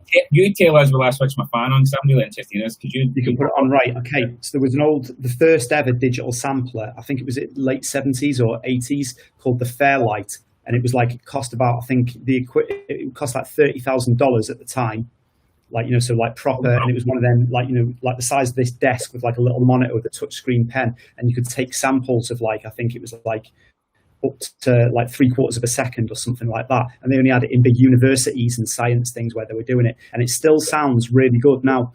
And basically what it was is one of the guys was in there using the university sampler that they had. And he got a girl and what they were trying to do is they were trying to get voices to sample, and so that they could use it like in production. So he was there with the microphone, getting her to sing different notes and different sounds to see what sound good sampling, because everyone had got bored of doing a cat and a dog and and all that type of stuff that some samplers first came along. And it was, yeah, exactly. So it's like this is where I never got past sampling animals. But, Yeah, so he gets some jazz singer that was like at a local bar and called Sarah, and she was just like singing different notes, and the binary voice is one of them from that had got resampled onto something else, and it's like now one of the most iconic sounds. Is an actual voice then? Because I always thought it was some sort of synth patch or because I've got this is how ridiculous it went. Well, like when we were talking, you can hear this on the other podcast when Dickhead over here decided that he was going to be able to stay in America and play more gigs because there wasn't going to be a lockdown, and then there was a lockdown. I was stuck in America for a week. I bought the CMI Fairlight emulator, and it's got all the original patches, and it's gone in there, and it's like, and you can hear it, and it doesn't sound exactly like the binary voice as we know it today, because it's been resampled and processed each time it comes through. For those who don't know, it's a sound that's in a sample-based synth called Nexus, and as soon as you hear it, you'll go, oh, like, you know, every time, like it's just the most definitively heard sound. Like, and it's just like, it's mad, like, you know, that I'd researched all of it. And I tell you who else is really into the history of that is Sam Audio Freak and Corey Black. They're both like well into it, and it's like, cause I remember like talking to them about that, and then they were exchanging notes. Go, did you know it came from this? And because the Fairlight was an Australian like manufactured sampler, so of course them being like fucking, they're like, yeah, but we made the sampler that made the binary voice. Do you know what? I'm just grabbing Nexus now, and I'm going to see. I'll just put Basil. I don't know if I'm sharing my screen that you're going to disappear. So I'll just turn it up really loud. You'll hear it through the mic. Okay. We'll open the record this screen.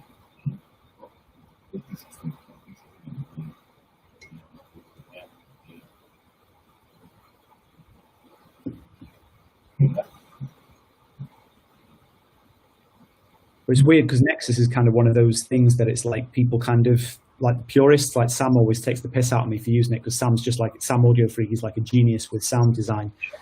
Whereas with me, I'm like, if there's a sound I want, it's just however I can get to it. And if that's sampling rather than sound design, then it's like, for me, I'm straight to Nexus every time and see if it's in there. If it's not in there, then I'm going to have to do more work. Right, I can see your Ableton on the screen, Chief. You're figuring this stuff out, aren't you? So you can see here when you open up, when you start typing binary reserves thing, we've got a few versions of them. I think this one here is like the original.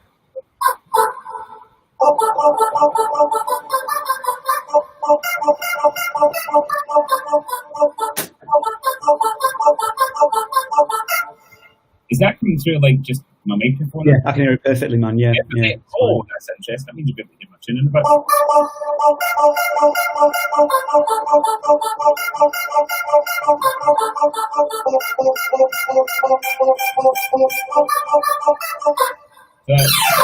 That's the in the chat. Can you ever get bored of that sound? No, just can't get bored of it. Do you know how sad I am? Sometimes when I'm like doing office work and paperwork, I'll dig through like MIDI files of melodies of different random tracks that are on my hard drive, and I make binary voice play them for me.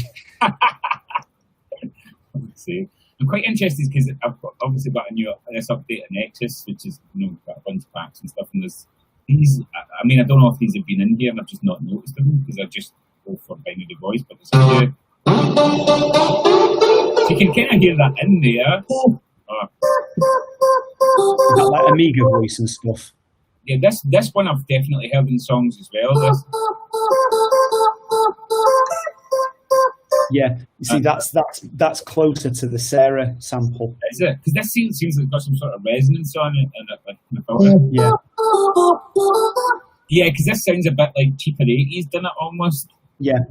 Yeah, like I said, the binary voice one had been processed a lot, and then somebody resampled it and processed it, and it's like, so it doesn't sound like the original one, but.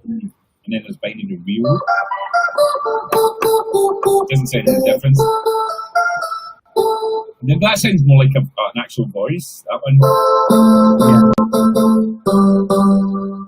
But the thing I didn't realise it was an actual voice is the kind of real attack at it's a real bite at the beginning of the sound. Yeah, apparently she was like a jazz singer, so she didn't have a very smooth voice, so I think it was a low note that she'd recorded, and then you're hearing it pitched up. Ah, okay. Then the classic. Yeah.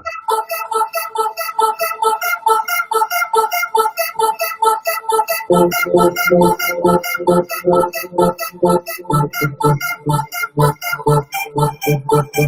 that's the tune finished. Right, next. Yeah, I mean, literally, I'd listen to that all day. It's like I can literally listen to anything played binary voice. But yeah, maybe then for an idea, I'll like just out of a like nostalgia point of view, maybe we should try and use that actual Fairlight. Because let me send you. Let me see if we can do screen sharing and see if that works. Yeah.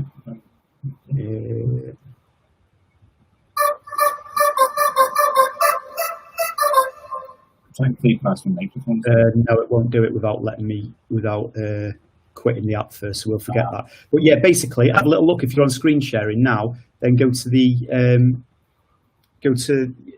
Google and search Fairlight CMI, and you'll see the actual hardware that it came out of.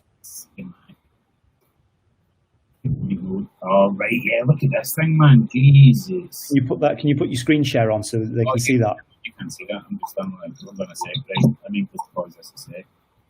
I mean, you see this. Close all your Pornhub tabs before you do it. Yeah. See, I'm glad I got Google Chrome because I've not had this on the computer and you can see the search history, which is. I don't know. Share screen. Let's go. Home tab. All right. Home tab. Share. There we go. So. This is a video, some Fairlight sounds. The video shows sounds from the Fairlight CMI.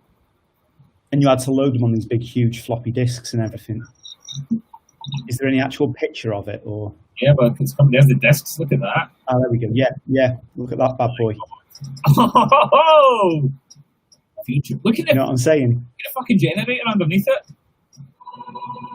Yeah, that's literally the shit that it's like I go down rabbit holes for like a week of like all the discs, and it's got all the original stock discs that came with it.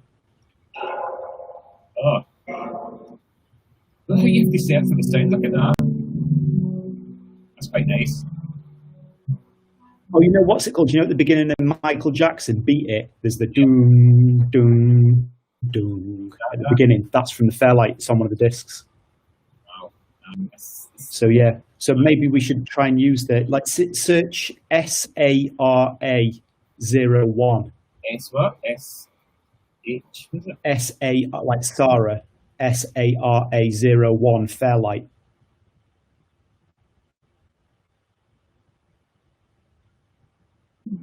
See if anything comes up.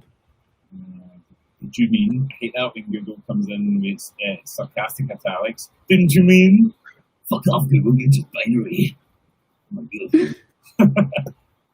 Feel like Brooks Sarah actually didn't. Oh, no, it's a person called Sarah. Feel like fucking up. I think it was Sarah 1. Is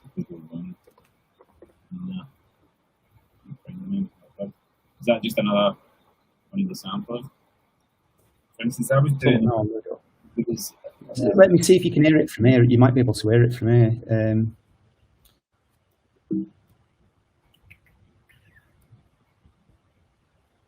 Where are we? Oh, it's SARARR. S-A-R-R. Yeah, can you hear this? Let me know if you can hear this. Oh, yeah.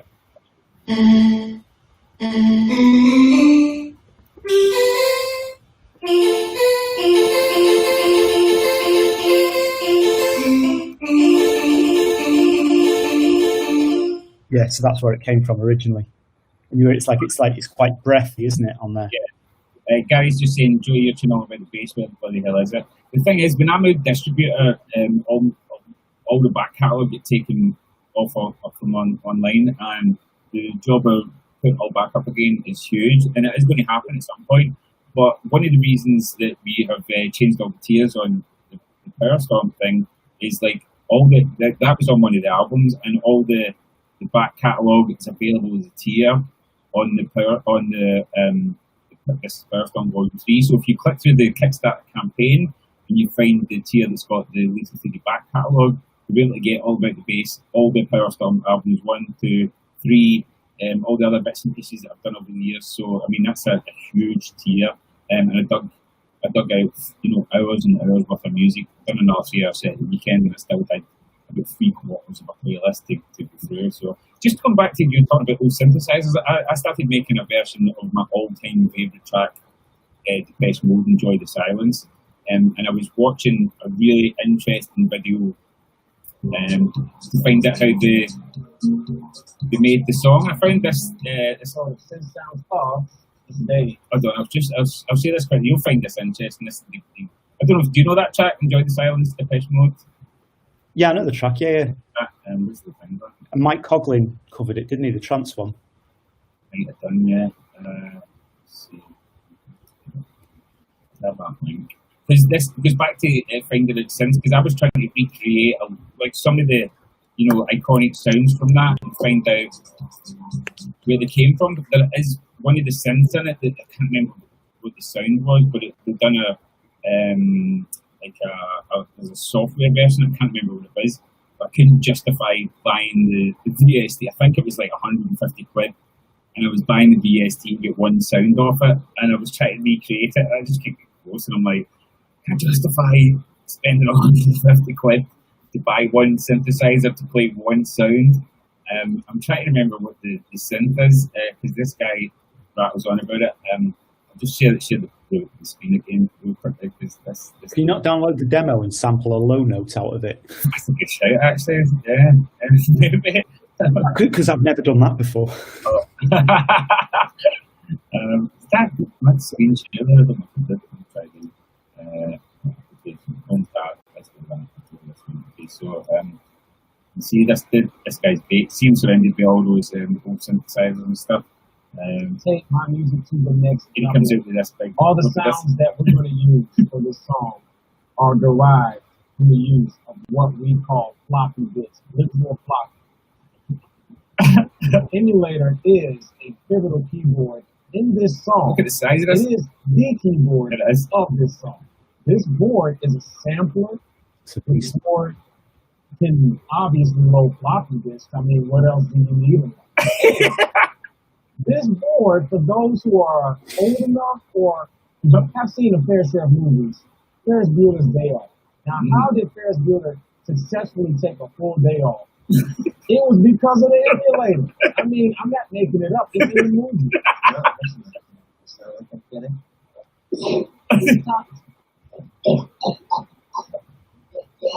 We're going to start off with the epic sound of the song, which is quiet.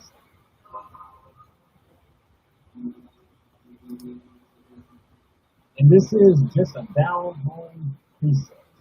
Yeah, well, I mean, we'll get to it, but I'm going to watch that again because it's brilliant. He's great as well. He's super good at anything. Yeah, I was going to say, I watched that guy. Have you seen it before, have you?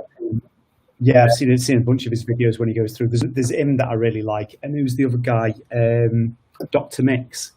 Oh, yeah. I thought I went to him. Yeah, he's ace, man. It's like, when he always remakes tunes and shows you how to remake stuff and replay stuff, and he's just like the most fun guy to watch on it. Like some people, it's just they're like, and then if you get the sine wave and modulate it by the second operator, and it's like boring. Whereas this guy's just dead good fun. Like, I might have been wrong. Oh no, I'm not. €149 by the emulator too. I mean, I'm going to send you a link for that, John, because so that's another one. Who makes that one? It's not. It was Emulation's original company, Emulation, but they UVI do it now, and UVI do an amazing synth which is on my shopping list called Falcon if it's from America, which looks just unbelievable, and that's only double the price of that. I think the ones to go and have a look at the UVI. Do you ever go down rabbit holes with music production and stuff that's completely irrelevant to what we do day to day? Yeah, constantly. I'm not the only one. I went for literally for about the last 3 months, I've been obsessed with how 80s pop music was made, to the point that I'm genuinely looking at how much secondhand Yamaha DX7s cost. I had one of them, and I don't know what happened to it. I used to use it as I call it a banger when we do live shows. It was just an extra keyboard to look at those keyboards. I don't know what happened. Still got I had the Juno 106 as well. don't know what happened to that. Probably drunk and left at some venue, which at the time was just like, these are just all bangers. Like they're not going to get fetch any money. They'll just do it for dragging it for PAs and stuff. And now I'm like, what the fuck? It's like, I never used to be bothered about hardware. All I was bothered about was being able to get the sound that I wanted to get, and that was easier to get by just downloading a patch from the internet and loading it into a VST. And then now I'm like looking at stuff like, you know, the Korg M1, and obviously it's like I've got like use the M1 on everything as well, and I've got the emulated version of it, which is way more functional for actually using in production. But I'm kind of like, I still really want that big clunky beast in the studio, just so that I've got that original piece of hardware, you know, that was responsible for so much music.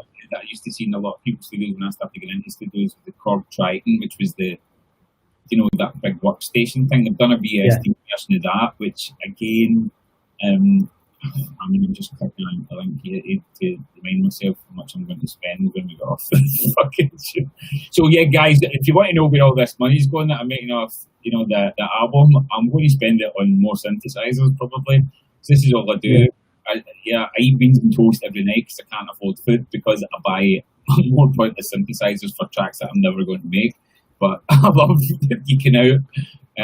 See, I was looking at one, and it was some new Yamaha one, and again, like of no real use in the studio, but it's the most basic subtractive synthesis. So it's like one oscillator, and it's got it's got all the controls on sliders on the top of it. Oh yeah. And it's like, and I just think that it'd be fun, like, because I'm like kind of like, I'm not super into sound design, but it's like, you know, with stuff like that, that's the level that I really understand. You know, like NES sound chips, like square wave, sawtooths, pulse width modulation and stuff, you know, and all of that sort of stuff, filters, assignable filters to things. It's like that I can kind of understand. And the idea of having that, and it's got like little speakers built into it as well, and it can be battery operated. And I'm thinking to myself, like, and I know if I buy it, I'm never going to use it. I'll play with it for like a week tops. But the idea, I'm thinking to myself, yeah, I could like sit on the sofa with like headphones on and a cup of coffee and just like make my own sounds and play my own like little melody. I know I'm never going to do it, and I could get like a cheaper alternative way of doing it. Well, let's talk. Tell me. Well, it's not that, but sitting on the sofa, you know, when you're just like, because you might know, John, that I've been trying to practice my scratching, and I got one of these. Wow, what is going on there, Joseph? You not seen this yet? I haven't, no. Turntablism on the move. So I got one of these, which is called the Reloop Spin. There's a new Mark version as well, so PT101, and the faders are alright on it, but I had to buy, what's his name? Some dude, Justin, somebody, this like special battle fader. I even spent a fortune on butter rugs, Serato butter rugs for it, so I can scratch better. But this is, it's got Bluetooth on it, it's got a speaker in it. Since you can put faders at either side, depending on what way you want to scratch. So like, what I can do is I can link my phone up to it through Bluetooth. So for instance, like I was playing the Future Bounce Techno EP through the B speaker, sitting on my couch, while scratching along here. Yourself a little scratch over it? Me and Haywire went out when the lockdown was still quite heavy. He kind of came over the big field at the back of mine, and we were there keeping our social distancing. We had like face masks on and all that, and keep walking the dogs. And he had machine, and we had it both rigged up to my Bose Bluetooth speaker, and I had this on a keyboard stand, and I was scratching, and he was like jamming on machine. There's people like walking past, and we were like, you know, bandanas around their faces and stuff, and we were like, what the fuck is going on? That's awesome. But I got these like the wee Richie Burton vinyls, which I've started buying the big ones as well, because they're unreal. I'll see if I can. I don't know if there's enough battery in it to play it. Hold on a sec. I'll see if I can get it on. So start button again. I'm going to play it. But it's really good. It's actually really good. It can be quite testy to scratch on, because obviously the needle's not super. You know, it's light. Yeah, it's not got the weight on it. Yeah. About that is, which I've learned about. I've been, you know, practicing scratching every day, especially since lockdown. You'll be able to testify to this, and I've been actually paying a lot of attention to like your video scratching, just watching the hands, because when I used to scratch, I could do like a couple of moves, but I was all elbows, and because I'm a really vibrant DJ in terms, you know, I jump about like a maniac. I found you'll say yourself, it's mostly. It's the fingers, really. I mean, I you know, there's a lot of wrist, but it's mostly the fingers. And you know, I've noticed that when I do my better scratching, I need to be quite static, because I need to concentrate more on my fingers, or you know, doing all the movement. And with this little deck, you find that out really quickly because it can jump. You learn how to not make the needle skip. Yeah, exactly. Oh, yeah, this is it. And then when you Yeah. go into quick text, you're like, right, all that, me digging a hole is not helping. So yeah, it's good to start practice on, but I don't get enough use out of it. But it's a good one to pull out now and again. Right, I think we should have some scratches on the track then, Joseph. I think it'd be a waste if we didn't. Yeah. So what's people saying to that? Do people want to hear scratches on the track? See, I don't like the idea with scratching. I don't like the idea of having huge, big scratch breaks over the top of it. But I like the ideas of just like a kick drum or a snare now and again as a fill, a little scratch with it.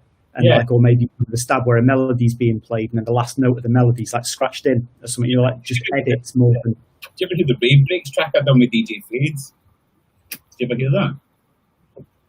I don't know. I like Fade stuff though. Yeah, because Fades as in DJ Fades, the one that does all the scratching, Yeah, so he came down to the studio years ago now, but he brought a bunch of the old school stabs and vocals that he'd scratched and we put it in the track.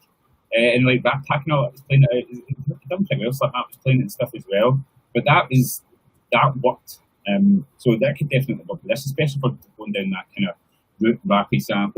So yeah, we talked about we're going to maybe have some old school influences in terms of like some of the sounds, design stuff in it. Probably binary voice is going to feature, but vocals. So I guess if we're going that old school route, which have like kind of choppy, rappy stuff that we can scratch and stuff as well. What do you think? Right, can I be completely honest? We're far enough in the video now that people aren't going to be going through this trying to find incriminating evidence, right? So we're going to have ourselves a little honest conversation here, Joseph. Yeah, right. Now, you said this album, if people don't do the Kickstarter in time, that's the only way they're going to be able to get it, yeah? Yeah. So this isn't going to be on Spotify or Beatport or anything, no? It's not going to be on anywhere like that. So that means we get really fucking moody with sampling vocals.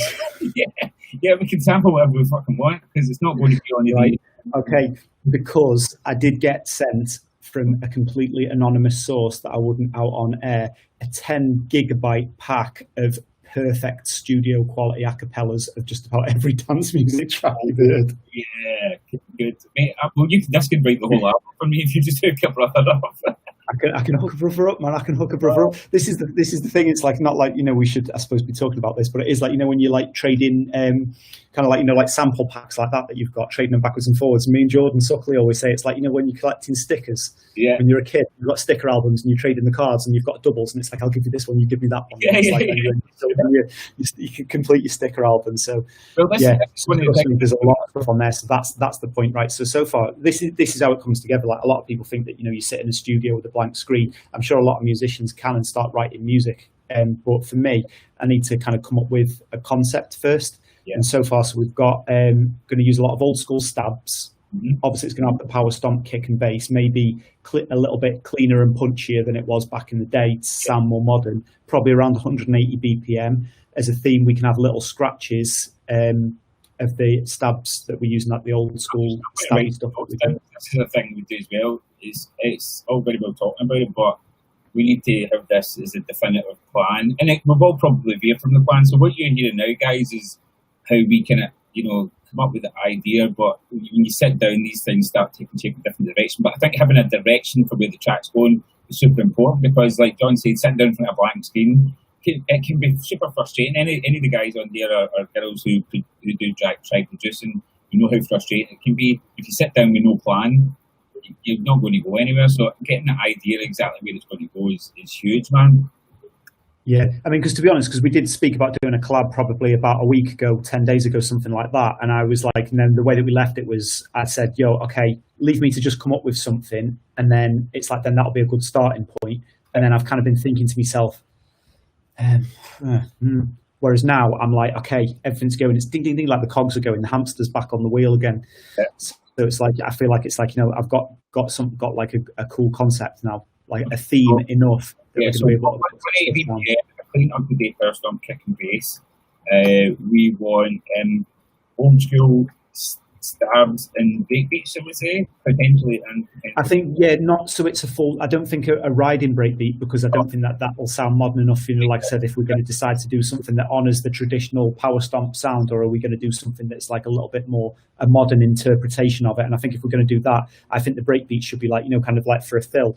And fills, yeah. Okay, so I'll put it's like the fills at the end of the bars and stuff like that. Fills and stolen vocals. Yeah, completely illegal vocals. Kutski's CD vault. CD vault. Yeah, Kutski's CD vocals. With CDs and so on. And then. Yeah, and so okay, so it'd be quite interesting to see some of the vocals we've got, because it'd be good to do something then that nobody else would touch, I guess, as well. Yeah. So I'd be really interested to see the list of that as well. Yeah, I like the idea of doing something like this, because for those who don't know, it's like I've got a tendency for wanting to do tracks that I want to make to play out, but it feels like a bit of a waste. And it's like my manager's like really cool with, like, you know, being able to focus my energy in positive directions. And he's like, stop writing music that you can't release because you're not getting the benefit of it. You're just wasting time and effort, and it's all going into something that's great for a DJ. But then with this feels like it's hit the sweet spot. Yeah, that it's kind of like it's being released enough that it's going to be high profile and people are going to be talking about it, but it's low profile enough that it's going to be under the radar that I won't get sued by Black Box for stealing the vocal on right on time. Well, this is the thing. I get asked this a lot from producers, like, when you get the permission, you have to get permission for vocals and stuff. And I guess it's more prevalent now. You know, when you're featuring on things like Spotify, and there's like, I mean, anybody that has done a Facebook Live or something, you get the stream taken down after the fact or on YouTube. Because of these copyright strikes, and because there's now software algorithms rather than software that read the audio and see if you're playing something that you shouldn't. And the same goes with, you know, for instance, if I've done a bootleg, I can't put it in SoundCloud anymore, because if I've ripped a direct part of a track, and I do that because I like doing bootlegs sometimes. It's a really cool song. I know it's going to get a big reaction with one, but then you can't do anything with it. It's like me and Doug's done a version of Praise You, which wasn't the Fatboy Slim one, it was somebody else that re-sung it. But the vocal that we took was recognisable enough that we couldn't put it anywhere. And it's just, we played it out, a lot of people have asked for it, and it's never went anywhere. It's just still sitting on my hard drive. Well, this is the madness, is when you think about it at the moment, like there's no gigs at the moment. So it's kind of like, so the only things that you can do is live stream. And if you're doing live stream on Facebook and that's going to pull down the tracks, there's literally, it's like we're living in a musical communist dictatorship. I don't know. And it's like, but the irony being, it's like everything in music is influenced and comes from something else. Everything's a remix. Everything's sampled. Like that's something like a bit of bedtime viewing for everybody. There's like a documentary on YouTube it's really old now, called Everything's a Remix, and it's like a 4-part thing. And it starts by showing how like dance music takes samples from like 80s hip hop records, and it shows how 80s hip hop records took breakbeats from 60s soul and funk records, and it shows how bands in the 60s were stealing entire bassline melodies from, like, you know, tracks that came before them. And it goes so far back that it even shows into nature how like plants take influence of other things around them and replicate stuff. And it's like, it's literally in the DNA of the universe to take other things. So let me fucking sample other people's records, including hardstyle kick drums, man. Please let me do it. Yeah, it's funny you should say it. I write lyrics for no other reason sometimes than just write a bunch of stuff. And one of the things, it was can't remember the situation, but it was somebody being interviewed, and they were rattling on about how innovative and original this one person was. And it was when I was teaching at the Lassie School of Music, and I was having discussions with a few of the tutors there, and we were talking about originality and talent as well. Like, I don't think talent's a thing. I think people work to become talented. Like, you start at a certain point, like great writers, for instance, start at a certain point. They have to copy other writers till they get good at it. It's like musicians. I copied everybody, you know, the Scott Browns, the Sign Unknown records. I tried to get those bass lines right until I got it right myself, and then my interpretation of that became, 10 years later, Power Stomp. So yeah, I wrote this. I guess it's a spoken word called. It's weird because I've never seen that documentary. It's called Everything's a Remix? Do you want me to read it out to you? It's read it, man. I want to hear it. So. He was born with his talent, a genius, an enigma, ideas from the chasm, no sources, just charisma. But I challenge his assumptions from a deducible stance that this miracle concept wasn't born out of chance. I propose it was forged with years at the grind, plagiarizing heroes who dominate his mind, while learning and molding his skill he's acquired, until he's believing his brain has been wired, and now he unleashes an original work that sits on high, no one dare to besmirch. This golden new doctrine, his artwork unrivaled. His masterpiece started with paper and biro, and now it sits proudly, the first of its kind, but just a new remix of All From Behind. I'm impressed, man, and it sounds even more cultured and spirited with the Scottish accent. Thank you, thank you. I like it. I like it. Kind of rabble rousing, and getting more crescendo at the end, and then yeah, I want to get like it was an impressive delivery as well. Joey poetry. Actually, because one of the guys that was teaching at school, a bit called Champion Bubbler, does a lot of spoken word, and like these spoken word jams, which I always thought is because he invited me to come on, my fuck off, like, and then I wrote that and I read to him, and he's like, dude, that's really good, you should come down and like perform that. And then I wrote about another 3 or 4 after it, because I'm like, yeah, the taste for it. I might start like there's a UK hip hop guy called Scroobius Pip, and he used to do stuff with DJ Yoda, the hip hop DJ. Yeah. And it's like, and he's kind of like, he was like a rapper, but his lyrics were just amazing. They were just so intelligent and clever the way it was put together. And I hadn't heard of him for years. And I was talking to one of my friends. He's like more into like indie music and stuff like that, but he knew him as well. He was the one that got me onto him back in the day. And I was like, what's he up to these days? I was like, it's mad when you hear these people disappear off and then you just never hear of them again. I was like, maybe he's like working like down the local cash and carry or something. Now, like, no idea. Apparently he's doing like, like spoken word poetry, and it's almost like, imagine like hip hop without a beat, but like delivering like stuff like similar to like what you were doing then. It's like, but it's kind of like I want to find what he's up to these days, because I used to love his music because it was so well written, and it was like really make you think, and it was clever the way it put things. And I always think that with like, so I'm really into like a lot of hip hop, and it's like when the lyrics on a track are so clever that it's kind of like you listen to it and it's playing a film out in your mind, and the imagery that it's managing to put into your head without you even realizing. And it's like, I think that's why I really like a lot of hip hop. And I mean, that's definitely the opposite of what I'm looking for in dance music. I just want to hear some like, blonde girl singing about dancing on rainbows on a cloud, and I'm perfectly happy. I'm not looking for depth in my dance music. But with hip hop, it's like, I really kind of like people like KRS-One from Boogie Down Productions and stuff, and all the late 80s stuff. Yeah. It's like, telling stories like, from the ghetto and stuff, but the way it was put, you could feel like you could really appreciate what they were talking about with the way that they were delivering it. And Snoop as well, like, as much as it's like everyone likes to kind of take the piss, you listen to Snoop's first album and the stories that he's telling on that, you feel like each track, you feel like you've watched an episode of a TV series. Yeah, I'm not a huge, especially new stuff, but like Snoop Dogg. I can't do with the whole gangster thing. The brah, I'm going to shoot you and kill you and take kind of like and look at all these chains and your gold jewels. And it's like, that to me is rap. What I love is hip hop, which I think that the original hip hop, when it was like you had the DJs, the MCs, which were the rappers, and then you had the painters doing graffiti in the background. You had break dancers, and it was like it was a subculture of society, and it wasn't the cool gangsters. It was like the nerds and the outcasts. And it's like, kind of like, and I think that it's got a lot of parallels to, kind of like the rave scene in that aspect. Sure, man, sure. Yeah, that was a cool wee rabbit hole down. And see that, I mean, that's, I guess you call it spoken word, whatever it is, a poem or whatever. I really thought about putting it in a track, but something you said there really rung true. I should switch that up. Is that, if I put that in a song, I'm going to either say that myself or someone else says that, it's not going to be appreciated on the dance floor. Like you say, you can sit and listen to it. Too much to digest. It's too much to digest. So that will stay there probably. What I think you should do with that is only my own humble opinion. At some point, I'm guessing you're going to do a full-on Joey Riot artist album that covers like a lot of different stuff. And I think there's space for that with like just some strings underneath it or something. Yeah, but that could be a shit. Not over-processed vocal, just nice, clean vocal. And then just something like something underneath.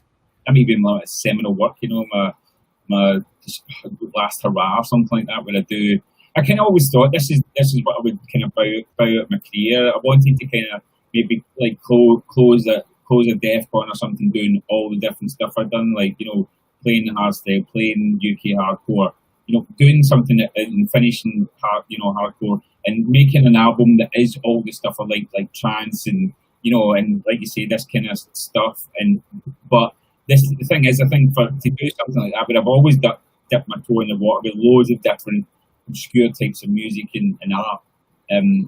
You know, I guess a POWERSTOMP fan would be like, fuck off, mate. You know, yeah. I don't think it's suitable for, like, you know, kind of obviously what we're talking about here today. At some point, there is a lot of people that has followed.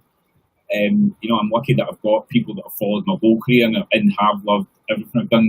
Because there is open-minded people out there, and you know, I feel very honoured that that's happened. And it would be nice to be able to put across something like everything that I'm actually into as a piece of work. So that's a really good. I think it'd be good to do that as an actual artist album, because I'm a fan of the artist album like that, and I don't mean that as in like when you see like most producer albums, because they are just like, you know, kind of like, you know, a bunch of tracks spat out, which is cool because that's what it is. It's dance music. But I think that there's an art, you know, when you listen to bands when they'll write it, and there's like a really diverse range of music on it. And you know what I think is one of the best examples of an artist album, and I mean across, like, from the biggest acts that you can possibly imagine to the most underground. I think that the best example of a dance music album is CLSM Transmission to Mars. Yeah. Because you listen to that, it's not mixed, but it's like every song flows into the next. I mean, there's just like one bit like where like one track's playing, and it's like, and everything falls away on the track to the point that there's just like a loop of some melody, and then that like melody pitch bends down like weird, like three semitones, you know, somewhere where it feels uncomfortable. Yeah. And then the next track comes in over the top of it that starts in that key. Then there's other sections when it stops. There's weird skits of like when they were out in the field trying to summon aliens to fucking whatever they were trying to do. There was like ambient versions of songs that they'd done. There was breakbeat tracks in there. There was like, you know, it was just everything, and it was like in the middle of it. And that's what I'm saying is like, you know, obviously with the production skill that you've got, the musical knowledge that you've got. I mean, it's like I don't think people realise how, like, again, I'm not trying to blow smoke up your ass, but it's like when we go to Joey's studio, there's just musical instruments everywhere. Like, I was like, oh, can you play the guitar? And he's like, yeah, man. It's like, what fucking God? And it's like, you know, like, so I think if you've got that type of thing, if you did an artist album that was a true artist album, not like, hey, check out these bangers that are going to go off in the club, but, you know, kind of like, you know, 5 or 6 of them, different versions of them, and more experimental stuff. I'd love to hear, like, you know, whatever your, like, you'd class as your biggest tune, and if you did like an acoustic guitar version of that, and that was like on at the end of the album or something, that's the shit that I want out of an artist album. This is kind of what this is my dream job. That would be my dream job, doing that. Unfortunately, you know, the economics of what I do demand a certain thing. So, you know, I'd love to sit down and do, you know, acoustic versions. I mean, we were going to do Lethal Theory Unplugged at the Opera House at the kind of height of our powers as well, and we, you know, put in the request to hire it, everything. Richard, I think you probably know Richard Bagshaw, who does all the visuals and stuff for slamming. It was his idea, actually, because, you know, I've been playing guitar to him and stuff.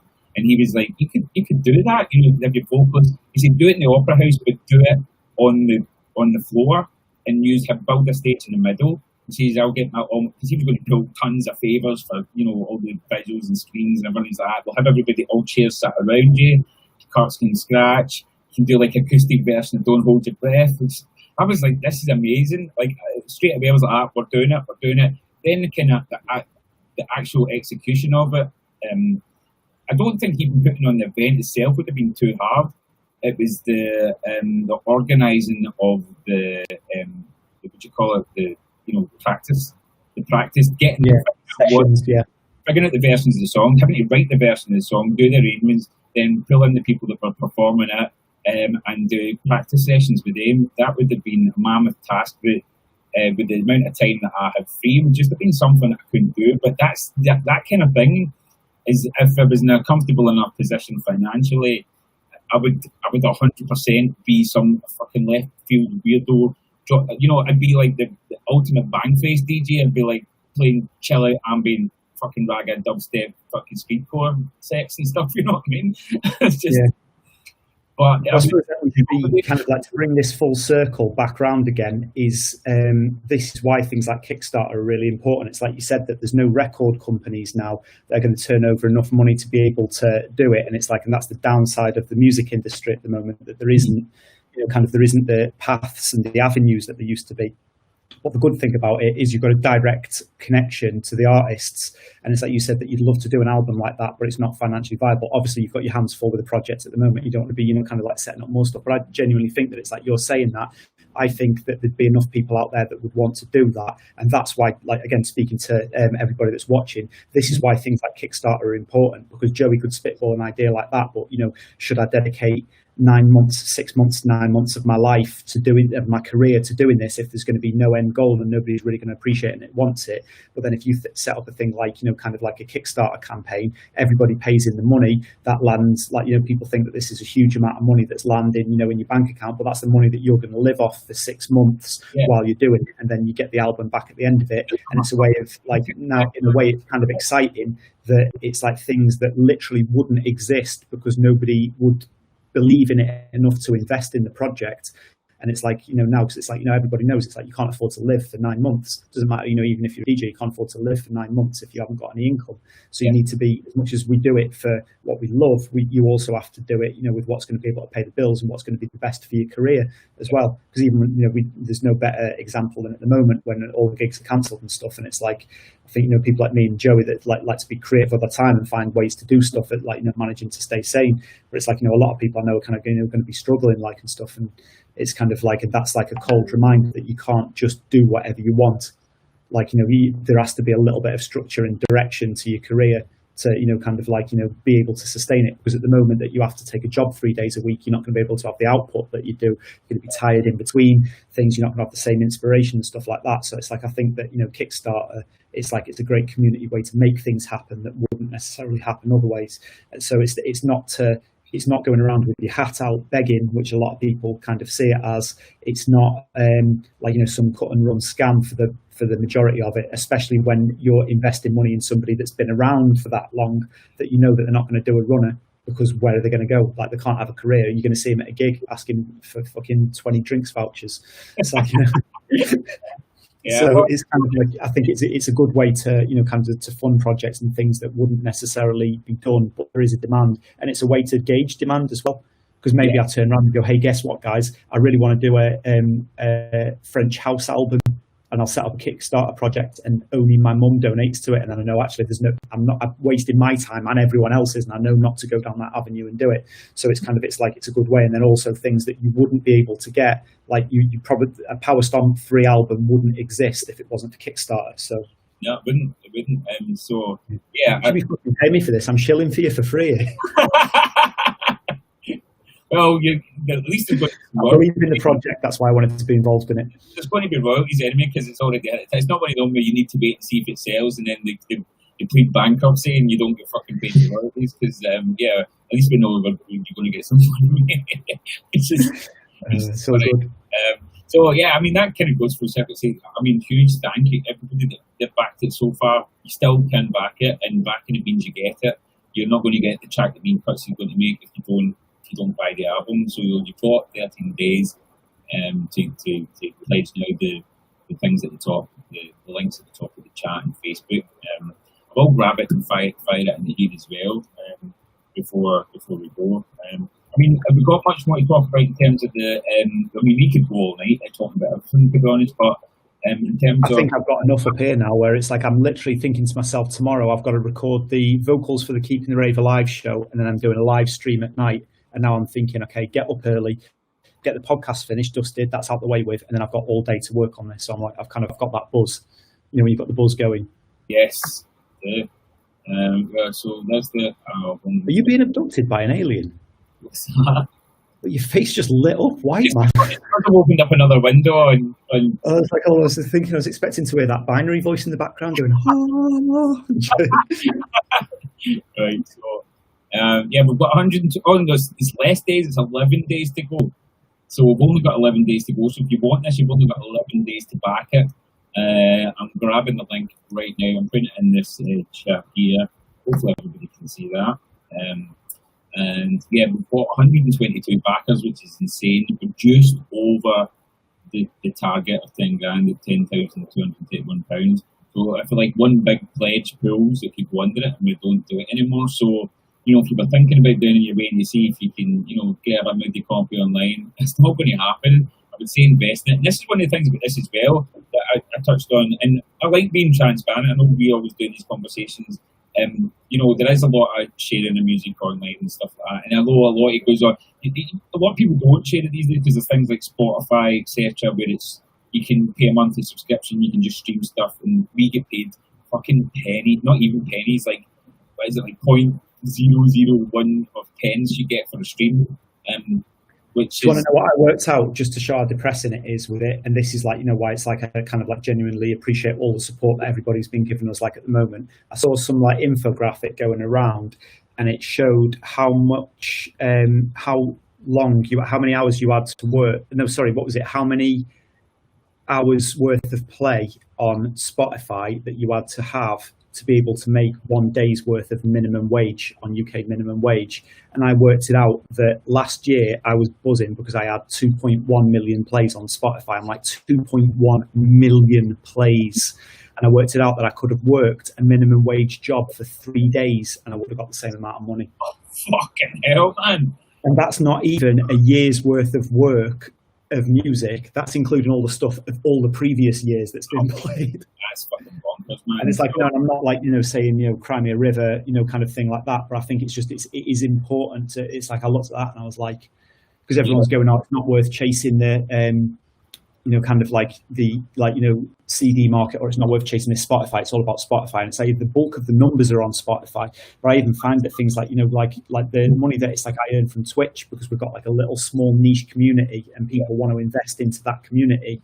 And it's like, that helps me way more than anything to do with like, you know, money, you know, from music production. So I genuinely think that it's like, you know, if you want to be able to support an artist, it's like you do something like this Kickstarter project that's going on at the moment with the album. And it's like, you know, kind of like a relative handful of people, like really relative compared to the millions of people that will play something on Spotify, what the artist will be supported infinitely more and be able to actually buy more than like own brand baked beans from the supermarket when they go there. It's, you know, like it is that difference that it's like a very small community can give a modest amount of money and support that whole community versus millions and millions of people that like work it out. If I was to do a minimum wage job for the year, imagine, I think I worked out that you needed to get 530,000 plays a day to make minimum wage.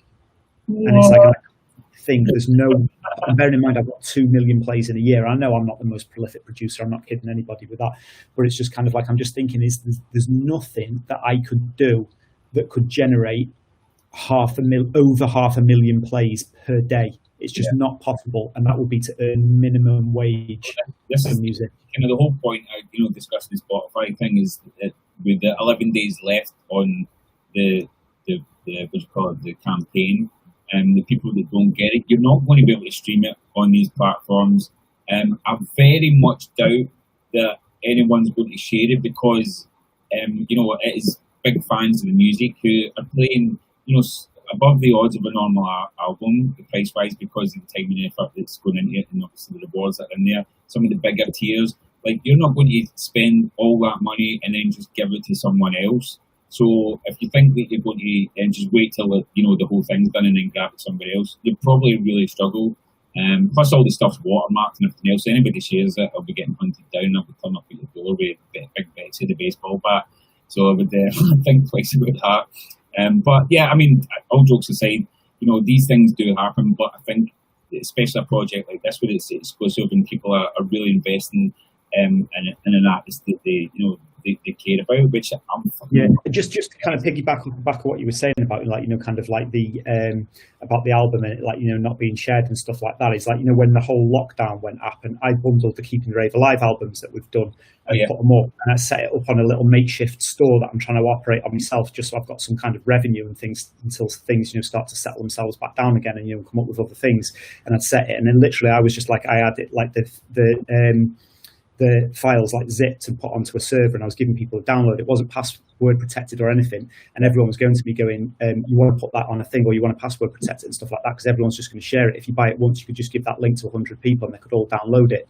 And I'm like, I'm well aware of it, but I'm also well aware that if you wanted to pirate it, you can go and pirate it anyway. And it's like, and I think that it's like, you know, and then when I looked at the numbers of downloads, they've matched up almost perfectly with the number of sales.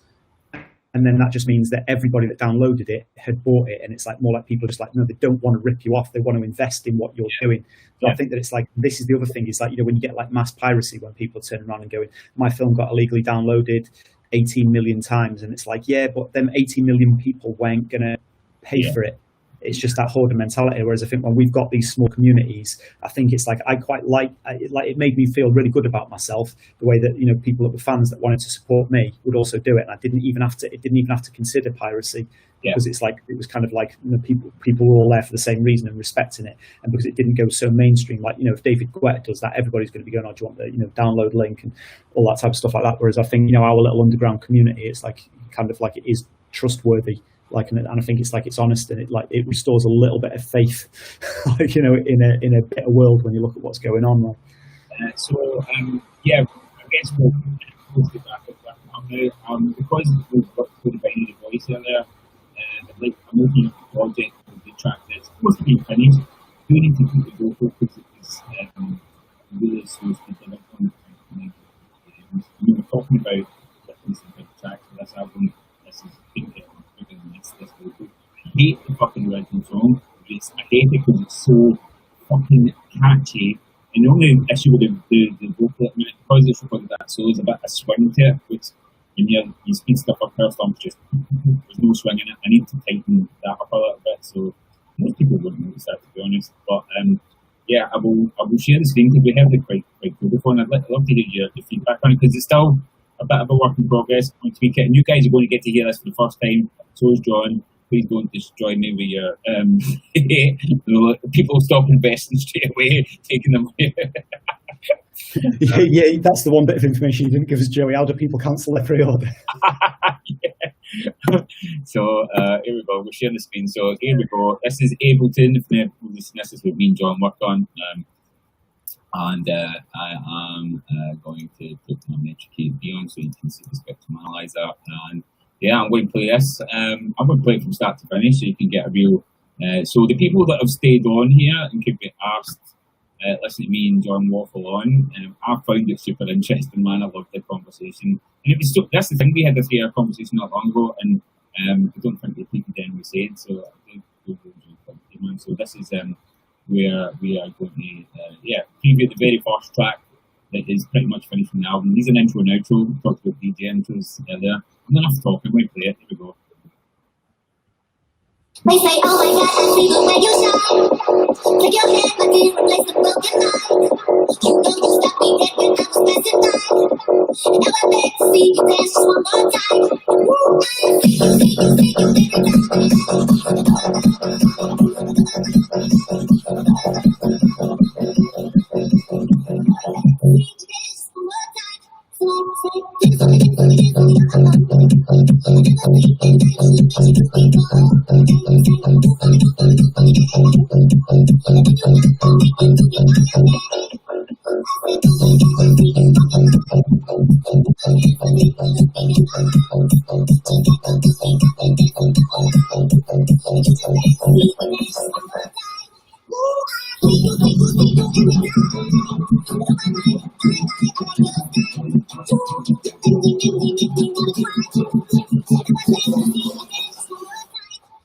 See you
Yeah, that's mint, that, man. Whoa, what happened there? Too many porno browsers open. Oh, there we go, he's back. Yeah, that sounds mint. That got, because it was a bit, I don't know, I think everybody on Facebook could hear it a bit clearer than me, so it was coming through a bit messy. But did that have a rolling bass on the intro and outro section for a little bit? Obviously, it had a short bass. Someone saying put it up. The problem with this is the vocal speed. Now, I wanted to do a version of this. If you do this too fast, the vocal just sounds ridiculous. It's the vocals at 98 BPMs, and past 160, it just sounds shite. Yeah, because it sounded perfectly natural at that BPM. And I was going to say at the beginning, I would have said that one of the trademarks of Power Stomp is nothing messing around with the bass line, a straight offbeat bass. But when that had like a rolling bass on it, it fit perfectly in and it sounded like Power Stomp. And I would have said at the beginning of this, I almost said it like, you know, but I was going to say when you were saying what's Power Stomp, I was going to say like straight basses. Straight offbeat bases, where it's like that just goes to prove that, you know, sometimes you just got to hear something in context to see whether it makes sense or not. I think especially with that track, and like say I'm going to do with some of the tracks on the album, is to have like what I would envisage Power Stomp to be now if we kept doing it, you know, all this time, all the other stuff I've learned. It's not got a. I mean, we get your description of what Power Stomp is. I've got a much vaguer description of what it is. It's more a feeling in the music. For me, because there was a point where I was doing tracks and we were putting them up in the Power Stomp era, and I was just putting them up, and people were like, amazing Power Stomp track, and I was like, I wouldn't call that my track. It's just, I guess, a Joey Wright sounding track or a Kurt sounding track, where it was our stuff has always been bouncy, energetic. I guess what happened is we eventually branded the sound that we done, and that's kind of that typical sound. It's got the reverse bass elements, it's driving, it's simple, it's fun, it's energetic, and that's even the BPM thing at 160. Like I said, one of my pals as well, and he's like, I think you should speed that up a bit. And I'm like, well, it sounds good at that speed. This is what back to the BPM debate. As long as it makes you dance, and this is what I don't pre-tell anything about. See, when I started playing hardstyle again, and it was 2 or 3 years ago, we were United in January, at the January sales party. I was going to announce that I was going to start playing hardstyle at the start of my sets and then go into hardcore. And then I thought, if I do that, I'm probably going to alienate people straight away. So what I'm going to do is I'm just going to play a hardstyle that I think will work on a hardcore dance floor and not say anything. And I would see people dancing to my sets who were then online giving shit to hardstyle acts. And I'm like, well, the thing is, it's all about perception and how you put the music across. And this is what I think about making tracks at different tempos. It doesn't fucking, tempo means nothing. I've always said this. Genre fucking means nothing. If you're on a dance floor, does it make you want to dance? It's the fucking only prerequisite for rave music for me. And does it get me excited? Does it make me want to get, expel some sort of emotion? GABA makes me want to get all my rage out on the dance floor. Big pianos make me want to, jump about like a big 9-year-old girl. There's all these different emotions that are hidden deep within my dark soul that I have to get out, and music makes me do that. Joey's a complex guy, for those who don't know. There's a lot going on with there. Yeah, but I mean, I know what you mean about stuff like that, because it's like I was said, like, you know, I said about everybody seems to have this vitriol hate for dubstep once it blew up in the mainstream. I've still got a video somewhere when I was playing at Creamfields when it was like, you know, the era where it was like Showtech, Lisa Lashes, and everyone at the Good Grief Arena. It was like 2,500 people in the arena, and I played Dr. P Sweet Shop. And it's like, you know, for those who don't know, it's got like an old ravey vocal, you know, take me high, like, you know, and a breakbeat and pianos, and then it just drops and it cuts to straight dubstep, like, you know, kind of like old school dubstep. Yeah. And you think now, if I did that, I'd literally get bottled and chased out of it like that. But this was before people knew what dubstep was, and they just thought it was like a sick anti-climax drop. And I've got a video of it where someone was like filming me, and then when it drops, it's like a switch up, and then you just hear the whole crowd go, wah, and you turn around and everyone's going crazy. And then 6 months later, the same people, when I'd play anything with a breakbeat in it, they were going, boo, no dubstep, boo. Yeah. And it's like, it's mad. You know, people don't like it once they decide as a collective we don't like it, and but individually, it's I'm like rattling on about how open-minded and stuff I am here, but let's rewind a bit. And me and John have a laugh about this track in particular, but a couple of them. Disco Land's been one of them, which I fucking despise. Toy Town, and I had somebody on my stream the other day asking me to play Toy Town, and I unapologetically told them to fuck off. And and then he said, "Why don't you remix it?" And I was like, "That'll take my own life. I'd rather just get kicked people in the testicles." Now, there's a weird thing going on there, because part of my hatred for those two songs stems from the time that I first heard them, because it was my closed-mindedness and more, you know, tunnel vision for either Scottish bouncy techno or Dutch-influenced bouncy techno, that driving, tough, roughneck, dwarf records, baby boom. Like, I couldn't see past it. And as soon as they started with Resurrection, for instance, started putting DJs, and we have a really good conversation I have with Hixie, which is going to be on I've recorded that one's going to be on the podcast. We talk about all these things, which is really interesting. I probably couldn't have this discussion a few years ago, but it's good to we all get older and we can be open. You know, like when they kind of DJs started coming up to Scotland to play for the first time, I used to sit down at Resurrection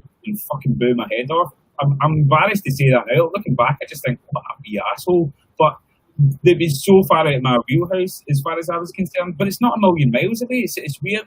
But it's a bit, you know what it's like? Like, here's an analogy. Like, I don't care about football anymore, but I can still get riled up about Celtic and Rangers as a Celtic fan. But when I look at it from the outside, because now I'm out the Goldfish Bowl of Glasgow, I could give two fucks. I used to be a season ticket holder for Celtic, and I don't fucking watch them. But like, if I get a couple of babies, that means somebody's fuck Celtic. I'm like, fucking what? Do you know? There's that kind of, and that's it's this kind of almost old instinct that's in me, that when I hear those tracks like Children of the Night or fucking Disco Land or something like that, I'm like, get the fucking pitchforks out and then turn up at Kutski's door, like, you know. Can I just tell the story of how I found out that Joey doesn't like Disco Land? So when the Destructive Tendencies were doing the Beyond the Light album, they asked if I wanted to do like a collaboration on it. I'm like, yeah, okay, cool. Now Mick from Destructive Tendencies, he lives up in the north of England near me, so we met up in the morning, jumped in the car, and drove down to Joey. And when we're in the car, we're like talking on the way down there, and it's like about ideas to do and stuff. And I was like, you know, no one's touched it, because it's like obviously Destructive Tendencies known for the harder stuff, and then, you know, I'm more of the cheesy stuff. But we knew that it needed to work in Holland as well. So I'm like thinking to myself, where's the balance? Where's the balance? And I'm thinking, no one's touched Disco Land forever. And then it's like, and I was like saying to Mick, I was saying, because in Holland, the DJ Isaac mix of Disco Land was like, you know, the hard one, and it didn't have the big vocal on the pianos, and it just had the take me up, up, up, up, and the hey, ho, and all the Dutch guys were singing along. So I was like, this ticks the box with all the purist Gabba heads, and also it's like, you know, it's the Kutski cheesy thing. And this was around the time that, you know, Party Razor was doing the Paul Elstak DJ Tool, and, you know, the like cheesy 200 BPM was kind of crossing over. So me and Mick were kind of like thinking this could be an avenue. So we're like, okay, put a pin in it, we'll get down, sit down in the studio with Joe, and we're like, okay, so we've been talking about ideas for a concept, and Joey's just looking at me, and I think, yeah, fuck was the exact thing, and it's like, and then he like proceeded to tell me why, like, not only does he not like that track, it's actually his worst song of all time, and how he used to go and have a sit-down protest in raves and boo it whenever it comes on. I used to scream, like, I'm not even repeating some of the percentages, I scream when people played it. Yeah, it's ridiculous. And do you know what's even worse? go back to the analogy I made about, Celtic and Rangers, and I don't give a fuck about that anymore. Like, Celtic fans now sing it at games, and they sing Toy Town as well. I'm just like, but there's a delicious irony there, because some people maybe not know this. Hicksy obviously is from England, but he supports Portsmouth, but he also Southampton. I can't remember. He probably hate me for getting this mixed up because they're your rivals. He supports one of these shite teams down there, but he also supports Rangers, because back in the day, Scott Brown and Big Stoogie the Doctor used to take him to Rangers games. So me and Hicksy, obviously, since I started getting popular and playing at HDIDs and all the rest of it, me and Hicksy would have a lot of banter about Celtic and Rangers, and every year we used to bet on the league for each other. Put a bet on, and they got ridiculous at some point. I'm just a fucking sucker. As soon as it's like McFly, Chicken McFly, I'm like, fucking I would take these fucking outlandish bets that I could never cover. Anyway, so We'll all quit the next season. Yeah, well, the delicious irony was, as much as I fucking hated Toy Town, I as soon as I seen the Celtic fans singing it, I took a video of it on the telly, sent it straight to Hicksy, and I was just like, check this, your shite tune, the Celtic fans are singing it, how's that? You're just like, fuck you. It's a crazy world we live in, isn't it? So yeah, I mean, that's been a really good chat. We've been chatting for ages, and feels like it's probably come to a natural conclusion. What do you think, John? We've played the music. Yeah, wrap it up now. Like I could take a piss if we're being honest. I haven't got an empty bucket underneath the table. It's like, I see why everyone on Joe Rogan's podcast, once they get like 2.5 hours in, they start trying to wrap up the conversation, and kind of like as soon as the camera's off, they're like running out with their legs crossed. Yeah, so we've heard how we come to the get the concepts and ideas together for making a track, and I think it'll be really interesting for you guys that have been throughout the stream or rewatch it, that actually hear the finished project and think how many of the ideas did they stick to. So we've got, for our collab idea, it's going to be roughly about 180 BPM, so a bit more pacey. So obviously that last one was 160. Tempo means nothing. Clean up to make POWERSTOMP, kick and bass, old school stabs, some breakbeat fills. And we're going to go into Kutski's CD vocal vault to pull out some really hot vocal that we've got no permission to use, and we're going to ram it right into POWERSTOMP.